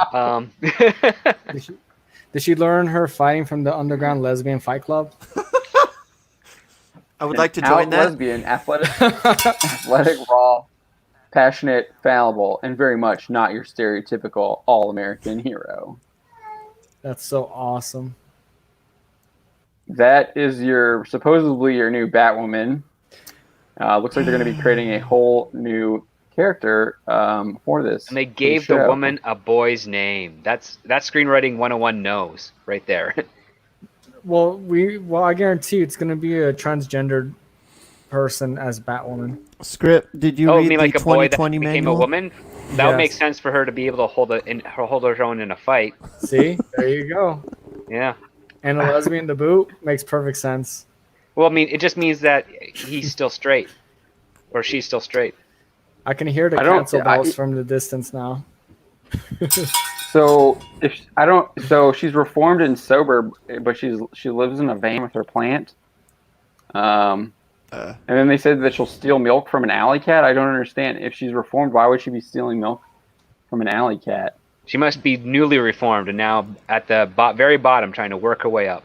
Yeah, I got it. Yeah, that's what it has to be, right? Oh yeah. My God. This is CW, right? I keep forgetting. I just don't understand the discipline aspect of it, where all of our other character traits are contrary to that one word. Well, it's obviously the character development. Has nothing to do with the poor character development by the writers. Oh my! I'm trying to think if this Lord. mimics any other DC character. I don't think it really does. No, but it is another character that I wrote this earlier this week. Do tell. So you're the one behind this casting call? this is Jackpot. Yeah, Jackpot. I was just trying to find a name. picture Yeah. of this woman. Huh? I think it's a. This No, Ryan Wilder is the character. character's name. I think this is made for the It's a show, and I wouldn't be surprised if next year we get a DC Comics with this character as a new Batwoman. Yeah. It's a They're brand new character. They're changing the whole character. Yeah. I thought I get Yes. it now. I didn't hear properly. They're inventing a character and replacing It's like- Kate Kane. Why did you just recast It's like Kate Kane? It's not a big deal. It happens. Are they afraid the audience will be freaked out or something? Yeah. Obviously, they didn't pay attention to Iron Man. Oh Nope. wow, that was funny. But in Iron Man, they weren't That was a pandering mess up. to That was a- 12-year-olds. Messed up situation. Yeah. Yeah. From what I understand. I mean, it if you was. want to compare the two, you got to remember when they were going through that. Okay, wow, it's the main character, the main actor in it. He wasn't being paid the top billing. The what's his name? Terrence Howard? Terrence Howard. Terrence Howard was making more than Robert Downey Jr. Robert Downey Jr. Robert Downey Jr. Yep. But when the movie blew up and they renegotiated terms, they took the money they were promised to Terrence Howard and diverted it to him, and Terrence Howard wasn't really having it, so they just replaced him, and that was kind of messed up. It's like, wow. No, I don't disagree. I'm just saying it's happening in comic book. No, I'm not. I'm saying it's not disagree. That's people who didn't know that situation. This is a little different, though. Yeah. I mean, This just is a recast character the walking character. away without Yeah. and turning down a producer credit and a pay raise. so then now they're going to hire a new actor, and I would not be surprised if season 2 repeats a lot of the same story beats that season 1 had, just because these writers are not very creative. So she's going to have like an enemy that she faces that's got a personal connection, constantly let that enemy go every time she can, have Luke essentially like train her on the bat guys, like what it is to be a bat person. The bat person. Or something. Maybe she'll get a job at the Crows or something like that, and then fall in love with Sophie. It's gonna be cheaper too with the no-name person. Yeah, well, a little bit. I mean, they usually give their leads a pretty Who they decent cast. starting salary on CW shows, so she might get maybe a little less than what Ruby Rose got. Whoever the actor is, if the actor's a fairly known actor, at least a little bit more known, They would then, have she'll to. probably get, yeah. If they were smart, I do like the idea of someone who's like basically down and out. Well, it's a Terry McGinnis type of building thing themselves too. up to become this hero. Yeah, oh, don't say that. I do like that. Batman. I'm still holding out hope that they're going to give us a Batman that we really want to see. Who doesn't want to see Batman Beyond with Michael Keaton? with Michael Keaton as Bruce Wayne? Look, Phil, you're As getting bad your as- Terry McGinnis right here. This is You know what? This is As Terry Warner McGinnis. Brothers. As bad as this year is, that's what we're owed as fans. If we're gonna lug through this year, we need a good Batman Beyond like that. That'd be so dope. I mean, come on, the Warner Brothers backdrop doesn't want to see alone. that. The backdrop Yeah. alone. The cyberpunk. Neo Cyber- Gotham. Yeah. Come on. Wait, Oh does my God. AT&T have the authority over the CW shows? Kind of. partly. Yes, they CW kind is of do. half owned by. There's also a partnership with CBS. Yeah. So it's a little complicated. Yeah, Jeffrey. Terrence Howard was promised. He had a contract, and they broke the contract. Yeah. He was, and you got to remember, Robert Downey Jr. Before that movie, he was down and out. He had people didn't trust him. I think he was having problems insuring him and everything, and he got on that because halfway because of Terrence Howard. He helped him get the job. And There was him, Jon Favreau, and the success of Kiss Kiss Bang Bang. yeah, It all came together to allow RDJ to get on board for Iron Man. and one of the reasons it did happen is because Ike Perlmutter, notoriously, I mean, it's been said that he during negotiations he said all black people look alike, so no one would There's notice. that stupid Jesus. thing. And then Yeah. on top of that, they wanted to get God, I'm forgetting his name now, from the guy who played Whiplash, who is also kind of on a rising star there. Again, Mickey Rourke. Mickey Rourke was kind of elevating up, and so they decided, we'll put him in there, and then we'll just we'll pay him what he wants, and then they have literally no money to meet the demands for the contract for Terrence Howard, which is really terrible, because they didn't need a name actor to play Whiplash, especially what they did with him, and they cut from what Rourke is saying, they cut more than half of what he did. Yeah, again, the Leto treatment. That movie was messy anyway. I mean, there was maybe 8 plots in it. It had 3 distinct plots that didn't mesh together as well as they should have, and you can tell that there was a lot left on the cutting room floor, and you can also tell that Favreau was doing his best to try and emulate Demon in a Bottle, but he just couldn't. Marvel they wouldn't let him do it. Yeah. Which is unfortunate, because the only reason they wouldn't let him do it is because they're in the negotiations with Disney to sell. Oh wow, that does make sense, doesn't it? Because Paramount was all for it. I remember hearing that after I was no longer intern there and just had some friends still around. They're like, "Yeah, we're gonna do Demon in the Bottle. It's gonna be great. Favreau's got all these great ideas for it." And a year later, I'm watching the movie. I'm like, "This is not Demon in a Bottle." What happened? And then I hear the news that Disney was negotiating that entire time. They bought Marvel from Paramount, which is, again, Paramount never should have sold that. And but that's just the sad state of things.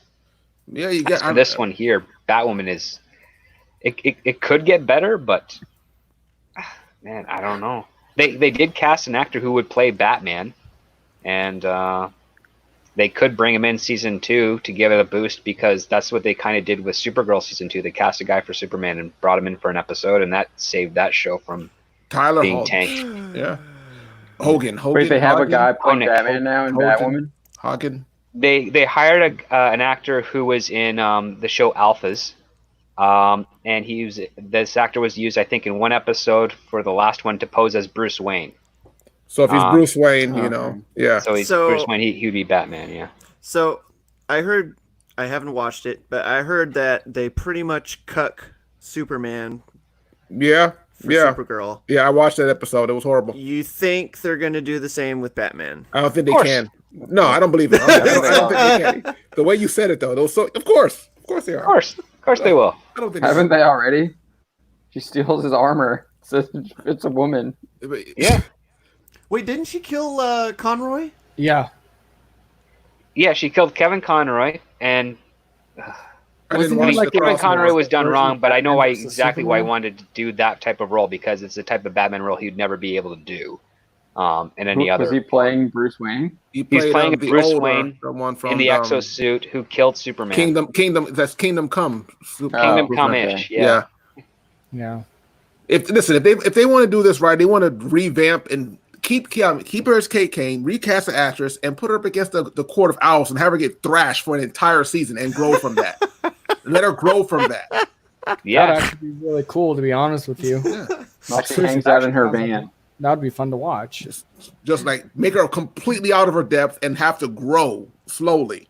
That's the problem, though. They have no concept of being able to put a story for a character to grow from any stage. Which is sad, because at the start of Kate Kane's journey, she has a lot of room to grow, and they just don't do anything with her at all. There's no amount of military training that prepares you to swing between buildings. She should have been smashing into everything in front of her. At least I don't think she ever swung between a building too. That's the even sad part. They couldn't afford that. But she didn't disappear. I stopped watching after the 4th episode. And again, she just zips in one direction on that line. That's what I was saying. She disappeared every so often. She'll turn around, she's gone. It was like, she went up, right? Look up. I think that's one of the best parts of the Sam Raimi Spider-Man films is when he's learning his powers. And he's struggling with them. They do that with Homecoming too, right? Yeah, but he's stumbling into everything that you'd recognize as Spider-Man and be like, oh, this is how he learned this is how he learned that, and you follow along with the character. And with Batwoman, you don't see that. I never saw that this first season. The only thing I saw was an incoming aneurysm. That's why I stopped watching it. I took a break and cleansed myself with Mandalorian and Picard, and so I'm. Picard, are you serious, You dude? cleanse yourself with Picard? Man, Batwoman's really bad. I mean, Picard is kind of worse. But Batwoman is really bad. Like Picard's only 10 episodes. You can give yourself a nice break from Batwoman, but I've written almost all the reviews for the show, and I'm just rewriting them right now to make sure I'm not being like conjecturous or being like any leaning to any political side or what have you. And it's tough. It's still tough because it's like all these obvious mistakes are right then and there, and they shouldn't be doing them, and yet they are. They just have no concept of what they have no concept or understanding of what defines a hero. Shit, I'm down. Mega Jetty says, I still feel we haven't gotten the long lost brother of Bruce Wayne's story we deserve that has been hinted in Gotham and Earth 3's Owlman. Oh, yeah. Was it the older brother that was like given up for adoption or something and became part of the Court of Owls? He claims he's Bruce Wayne's brother and he becomes Talon, I think. Yeah, Thomas Wayne Jr., right? Yeah, that's who he claims he is, but I don't know if they actually prove it. Even bringing that up as like a concept is stupid. Well, I mean, if it's the CW, they're gonna do it like the Simpson with Homer Simpson's brother Herbert. They're just gonna completely copy paste that storyline. I think the idea can work if you do it like Joker's daughter, where it's actually like Two-Face's daughter, but because it's like Duella Dent, but she thinks she's like Joker's daughter. Where it's just because she can wear Joker's face instead of scarring half of her own, right? Yeah. But I think they brought Duella Dent in. Yeah, they brought Duella Dent in Batwoman. So you don't like? Yeah, they did. I saw that. But you don't like the idea of Owlman and someone like being obsessed with Bruce Wayne. I'm fine with that. But seeding the doubt that the Waynes would give up a child, even though they don't have to, is Oh right. Okay. Yeah. So that's the only part I'm like, really. Like the because I was like, part, I think that's actually like a really interesting concept, but you have to have it where it's like not real. It's just this guy who's like created this in his. You have to solidify that he's delusional and that that's not the case. Yeah. Right. Yeah. You know, or someone's like brainwashed him or something. Yeah. They wasted so many good properties with DC, like with the Elseworlds and the Crisis of Infinite Earths. Like, I just don't look forward to them ruining any good storylines that are already out there. And I'm not gonna lie, I'm a whore for Elseworlds. My wife and I have a huge collection of them: Batman, Superman, and even What Is from Marvel, even though that's a knockoff. But I don't know. I just don't want to see them ruining a good pre-established storyline. They just need to try to invent something new, which we know they're not going to be able to. No. Watch SpongeBob, whatever it takes to get a new storyline, and just move forward with it. Yeah, that would be nice.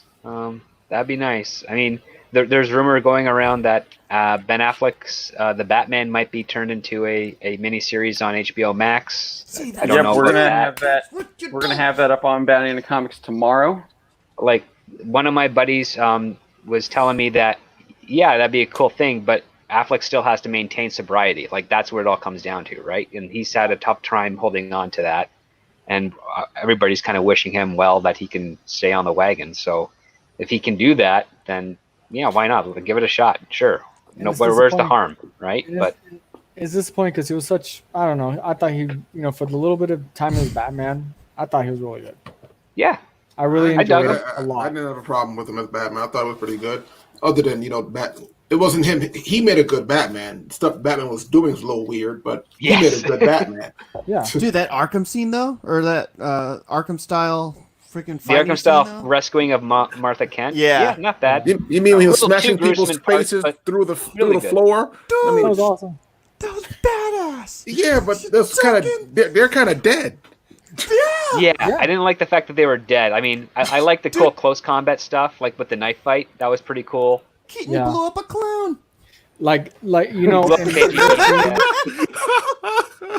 in those scenes right there, like the judo and the jiu-jitsu moves that he performed were really, really on point with some of the. Well, it's Brazilian jiu-jitsu, right?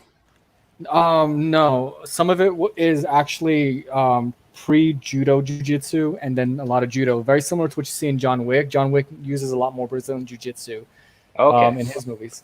Full disclosure, been doing this for a few decades, so that's how I recognize it. Yeah. And I was like, and I loved it because not a lot of movies would actually take the time to not only execute the techniques properly, but actually have the camera angles and the editing to complement them that well.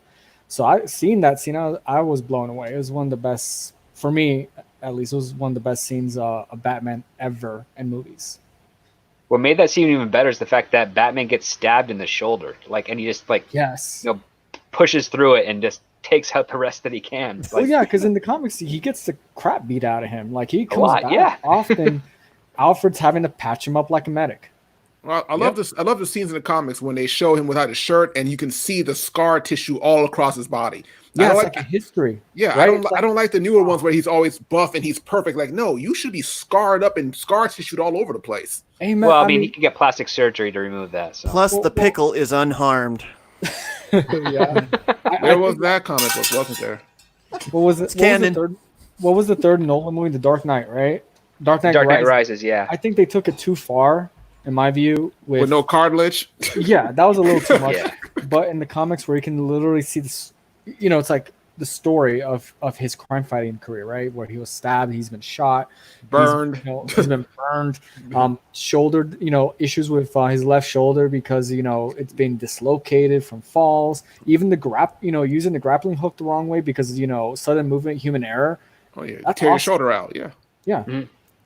Oh yeah, because the torque on that thing is crazy.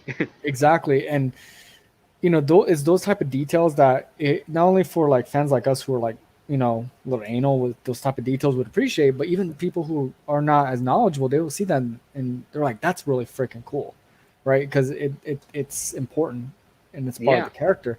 And it shows you, subconsciously without having me, any dialogue in there, in my opinion. Correct me if I'm wrong, script doctor, but it gives you a deeper, an unspoken story of the character. Like, okay, this character's been through stuff. Yes, it totally. I mean, it's similar to the shot that coincidentally had Ben Affleck in it in Daredevil when he's taking the shower and you see all the scars on his back. Like that conveys a history. The other part too, which I also found. Something that hasn't been played around with Batman in the comics or in any media is the fact that Batman isn't the type of guy who would be irresponsible to be patrolling Gotham every night. He would pick his times and make sure he had recovery because he'd always want to do it at his best. And he would he would have markers or something that would ping him if what he was looking for came up. And then he would go into action. Even if it was 3 nights in a row, he'd be like, okay, good. But at the same time, he's like, it's the illusion that he patrols every night that will actually keep the city safe, as opposed to him physically doing it because his body would not be able to handle it. He would be smart enough to know, if I'm going to be effective, I actually have to have some legit rest time between doing this stuff, or else I'm going to be completely useless after a couple of years. And it's part of that strategic intelligence that Batman has, which makes him a unique hero. He's very intelligent and knows how to plan his movements in a way, as you mentioned there, to give the illusion that he could be anywhere. And and that fear of the criminals in Gotham where they're like, I don't know, the bat could be behind me, the bat could be over me. You just don't know.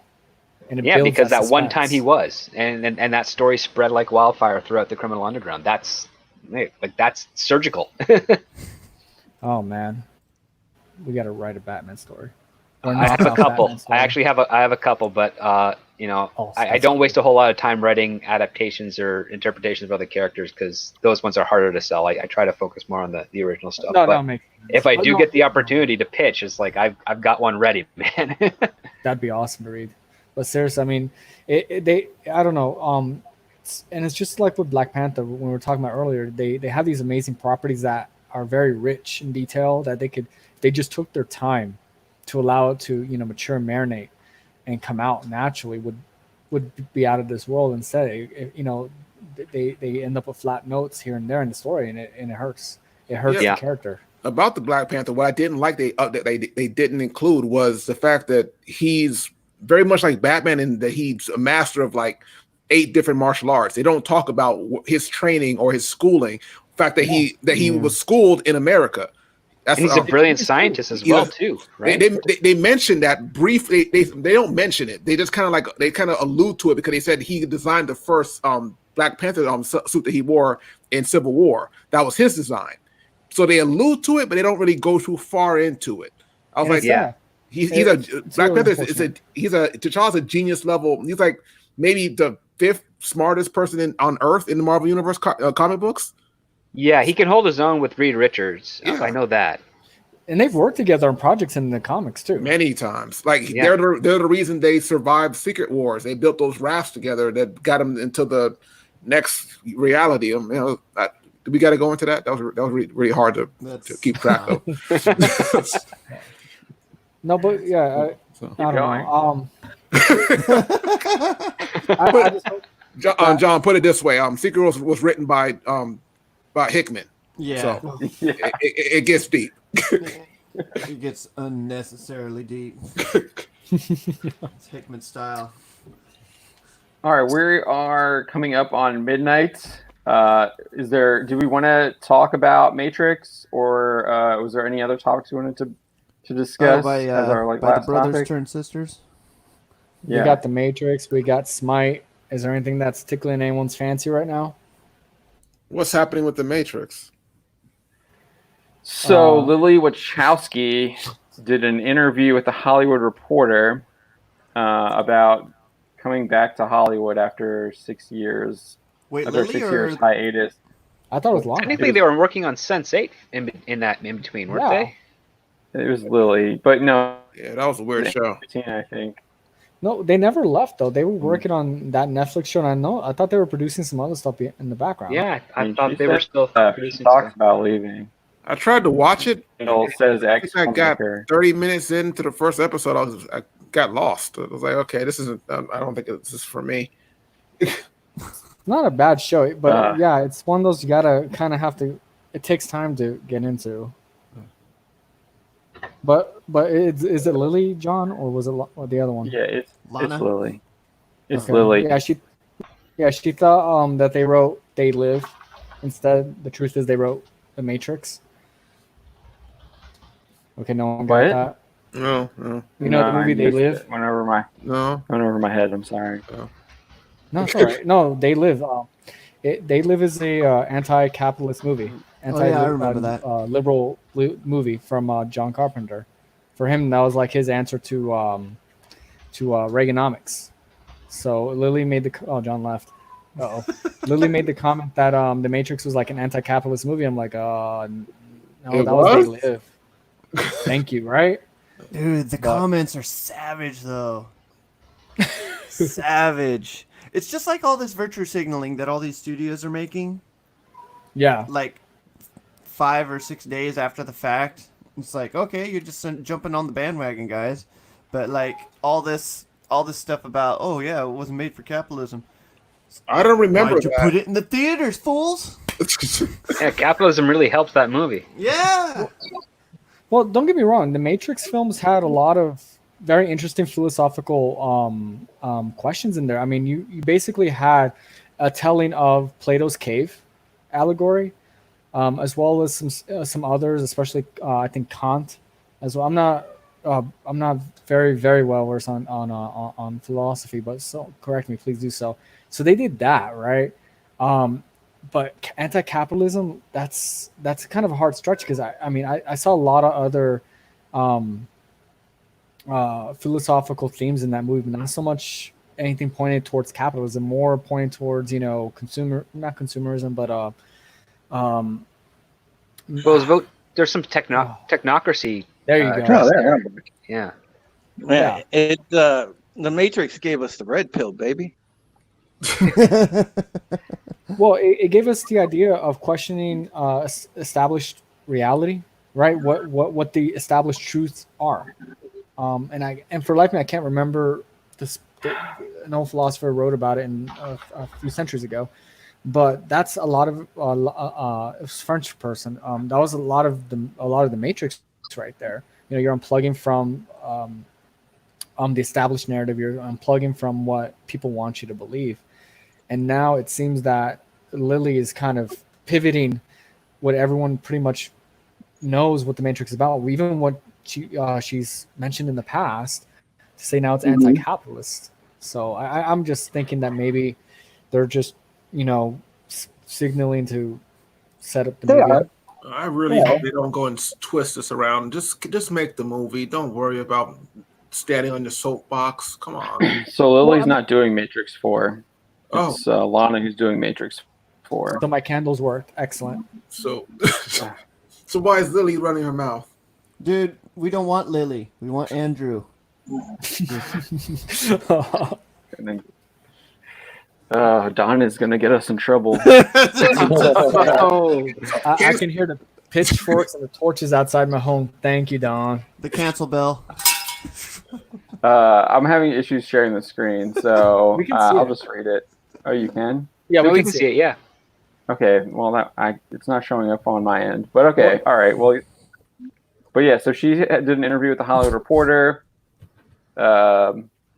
She says the Matrix was born out of a lot of anger and a lot of rage, and its rage at capitalism and corporatized structure and forms of oppression.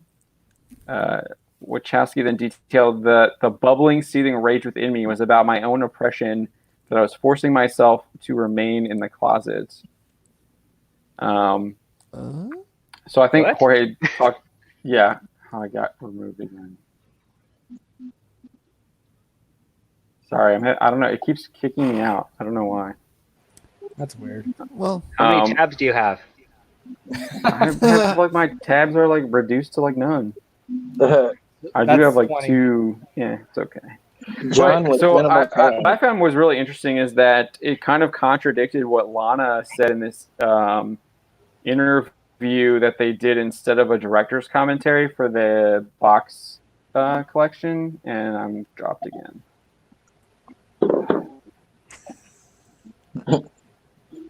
Toxic Man Flu's making jokes about me over here. Yeah, it's having. I don't know why the StreamYard just keeps kicking me. I'm not doing it. But yeah, Jorge was talking on this a little bit.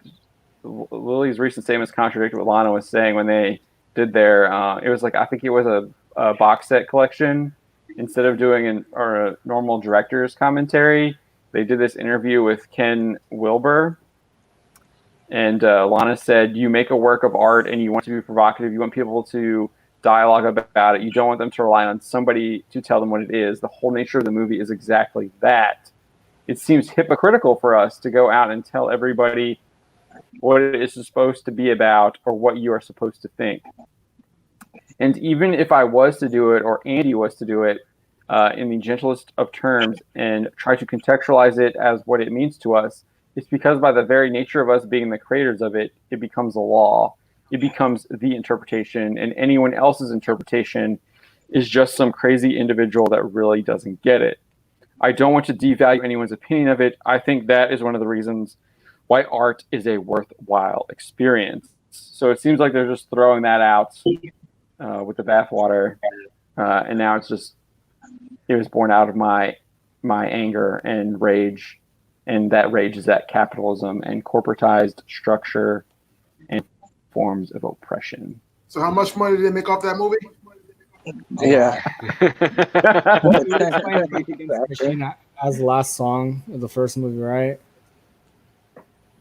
You guys don't remember? Rage Against the Machine. What was that again? Yeah, that was the last song that I played when Neo went all, Superman-y. Right? I think so. Yeah. Yeah. I'm just saying. They made enough to make the operation happen, so. Yeah, exactly. Oh my god. Done. 5 minutes in the box. We took a Someone help trip me to make the Savage Land. Someone help me make a movie. I want to be an otter. Yeah, so I thought that was an interesting comment that Lily made there, because I think she's trying to promote her new show that's on Showtime called Work in Progress. That says a lot. It'll be in a second season. It got renewed. But Nano Reaper hits it on the head. Phil kind of with his question about how much money did the film make, but Nano Reaper says, "I hate capitalism. I'm a millionaire." Wow. I know Keanu made tons off it because he took a pay cut and made money on the back end. He bought Harleys for the entire crew or something like that as a thank you. He splurged on the cast and crew of that film, and then on top of that, he also used a lot of that money to finance some of the other movies that he wanted to do to expand his acting range. So like he paid that forward, and he's a good guy. No, I was reading something where he like rejected a Speed 2 script because it apparently was crap, and then he went and took The Matrix after he went I guess he went on tour after he went on tour in Europe with with his band after he rejected the Speed 2 script, and then he went to The Matrix and like just blew up, and he was really picky with his scripts. The funny thing about that, he got that job because Will Smith turned it down. I was like, what would have happened if Will Smith was Neo? What would have been a difference? That would have been interesting. Yeah, I don't think there would have been a difference. I think Neo would have come across a bit more charming. That's about it. And they still made Speed 2. They still made Cruise Control. Cruise Control. Yeah. You gotta, Completely missed the point of Speed with that movie. You have to outrun 30 guys miles per hour. If this boat goes below 40 knots.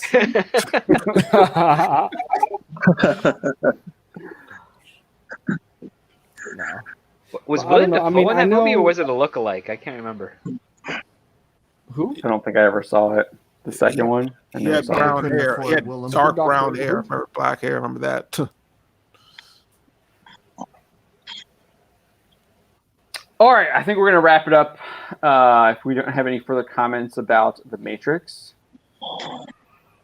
Bring back Andrew. You guys can totally skip the other two films, and it's really good. Yeah. Right?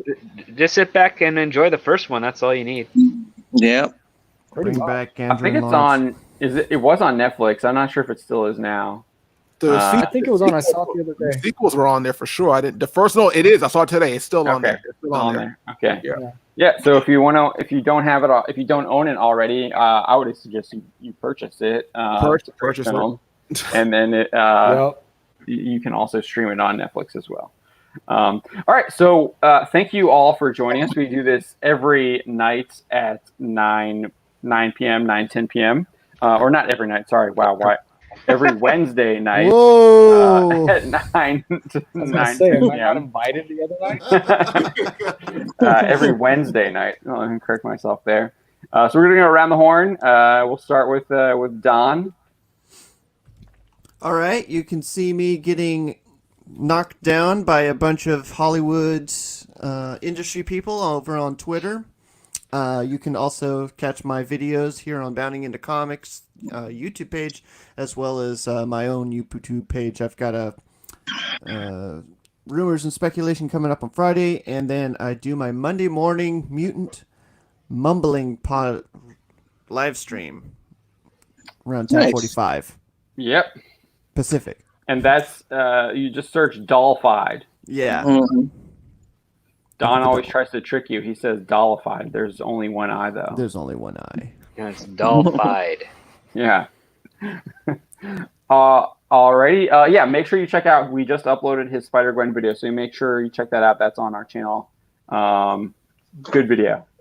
Check it out. All right. I love all your support on Twitter. Thank you guys for backing me up. Whoever was backing me up later. You guys are awesome. Yeah. All right, Jorge, you're next. Jorge. I have no idea what I'm going to do this week. No, I'm joking. I'm going to continue doing some reading. I'm actually probably going to jump into some coding stuff. I'm learning Linux for the lulz. Oh, nice. Because I want to build my own server one day, because my wife and I have an obscene collection of DVDs and whatnot, and we do not want to have our movies censored. So that's what I'm going to be doing next couple months. There you go. Oh, and my book eventually, someday, maybe. We'll see if it ever gets out. Yeah, and Jorge's, you got a couple stories in the cooker right now. I think you're going to cover the Hugh Jackman controversy, and then you've got one about celebrities signing some kind of petition to like defund the police or something like that. Yeah. I got that. And always on the lookout for new stories. You guys could always find me at past stage 6 at Twitter. You DM me. DMs are open. I might regret saying that. And just see anything, send it over. Love to hear from y'all. Yeah, if you have any news tips, our DMs are open too on the @Bounding Comics Twitter handle as well. So I get a lot of tips from people who follow us. So just send them our way. Appreciate that. Yeah, you can hit any of us with news tips, guys. Most of the writers on our staff, we all have open DMs, so hit us. If you have got spicy memes too, share them with me. I love them. Please don't share them with me. Don't share them with me. Share them with me so I can share them with John. Everyone. Send them to John. All right, Drew. Oh, okay. Well, of course, my name is Drew Taylor. I also go by Supreme Heretic. You can see my channel on YouTube, youtube.com/Supreme Heretic. That's where we do the Pegasus Actual podcast, which we will be doing tomorrow. Got some medical issues going on, but we're still doing the show tomorrow. Myself, Script Doctor, and you will also see author Stephen Walton and Raquel and our crew over there. So make sure that you catch us on the stream tomorrow, because we're doing Home Part 1, aren't we, SD? Yes, I believe that's episode 6, season 2, episode 6, right? Yep. Yeah, that's the one. All right, so we will see you join tomorrow. us. Yeah, join us over there. It's gonna be fun, and it's gonna be much needed, especially if you're feeling a little down. That we're gonna have some fun tomorrow night for sure. All right, tell them what you're about, SD. I'm talking about Battlestar Galactica, the Ron Moore thing, with my bro Drew over at his channel. So please go subscribe to him, and pay attention to our Twitter handles, because we will be announcing the stream when it goes live. And other than that, I'll just be tooling away, trying to get my videos all set up, lining up my ducks in a row before I start dropping them all. And apparently I'm also supposed to rewrite and save Star Wars, Superman, Batman, and Star Trek. So I got my work cut out for me there. Get to work. So Use those hashtags, AT&T, hit me up and we'll negotiate. And Shari Redstone, yeah, my DMs are open. I'm happy to help, and we'll see what happens. So before we get to Phil, we do have a super chat. Who wants to read that? It's addressed to you, John. So that doesn't mean I have to read it. All right, so we got $5 super chat from Toxic Man Flu. I'll do it. Thank you, Toxic Man Flu, for the $5 super chat. We appreciate it. He says, "I just want to make John read this. ...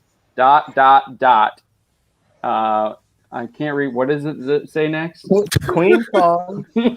Queen Kong versus what? Tranzilla. Oh, okay. There it is. Tranzilla. Thank you.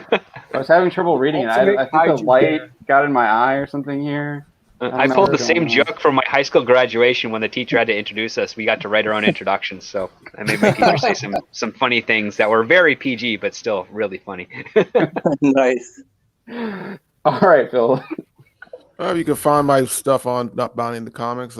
Tomorrow I'm putting out a Star Trek list and be talking a little bit more about the X-Men rumors coming up. Other than that, you can just hit me up on Twitter, the Pratt LP. Again, don't really try to argue. I don't really argue. I'll probably just mute you and keep it moving. And that's all from me. All right. Yeah, I'm looking forward to that Star Trek list. I don't even know what it's about. So. Oh, it's top 10 recurring characters. Oh, there we go. The lens flare is one of them. That should be on the guest star list when they do every intro now. All right, so we got a lot going on Bounty in the Comics on the website tomorrow, so make sure you check out the website. I will be back on Friday with Spencer. We will be continuing our weekly review session of Mobile Fighter G Gundam. We are on episode 4 now. If you want to catch up, you can obviously purchase the Blu-ray, or you can stream it on Crunchyroll. So we do that around 4 p.m. It depends on what's going on. I think last week we were a little late. It was closer to 4:30. I was working on an article and wanted to get that up before I watched the episode. So it's usually between 4 and 4:30, but we do that on Fridays. So that's in about 2 days, I guess. So look forward to that, and we're having a lot of fun with that. Yeah, and these guys actually stream it legit. They're not like Susie Lou. Whoa. Yeah, we watch beforehand, and then we share our opinions afterward on the live stream. So just make sure you check that out, and we will see you next Wednesday here at Bounty Live. Again, that's 9:10 p.m. Eastern. So y'all have a good night, and thank you for joining us. We appreciate it. Thank you. Guys. Night, guys. Thanks.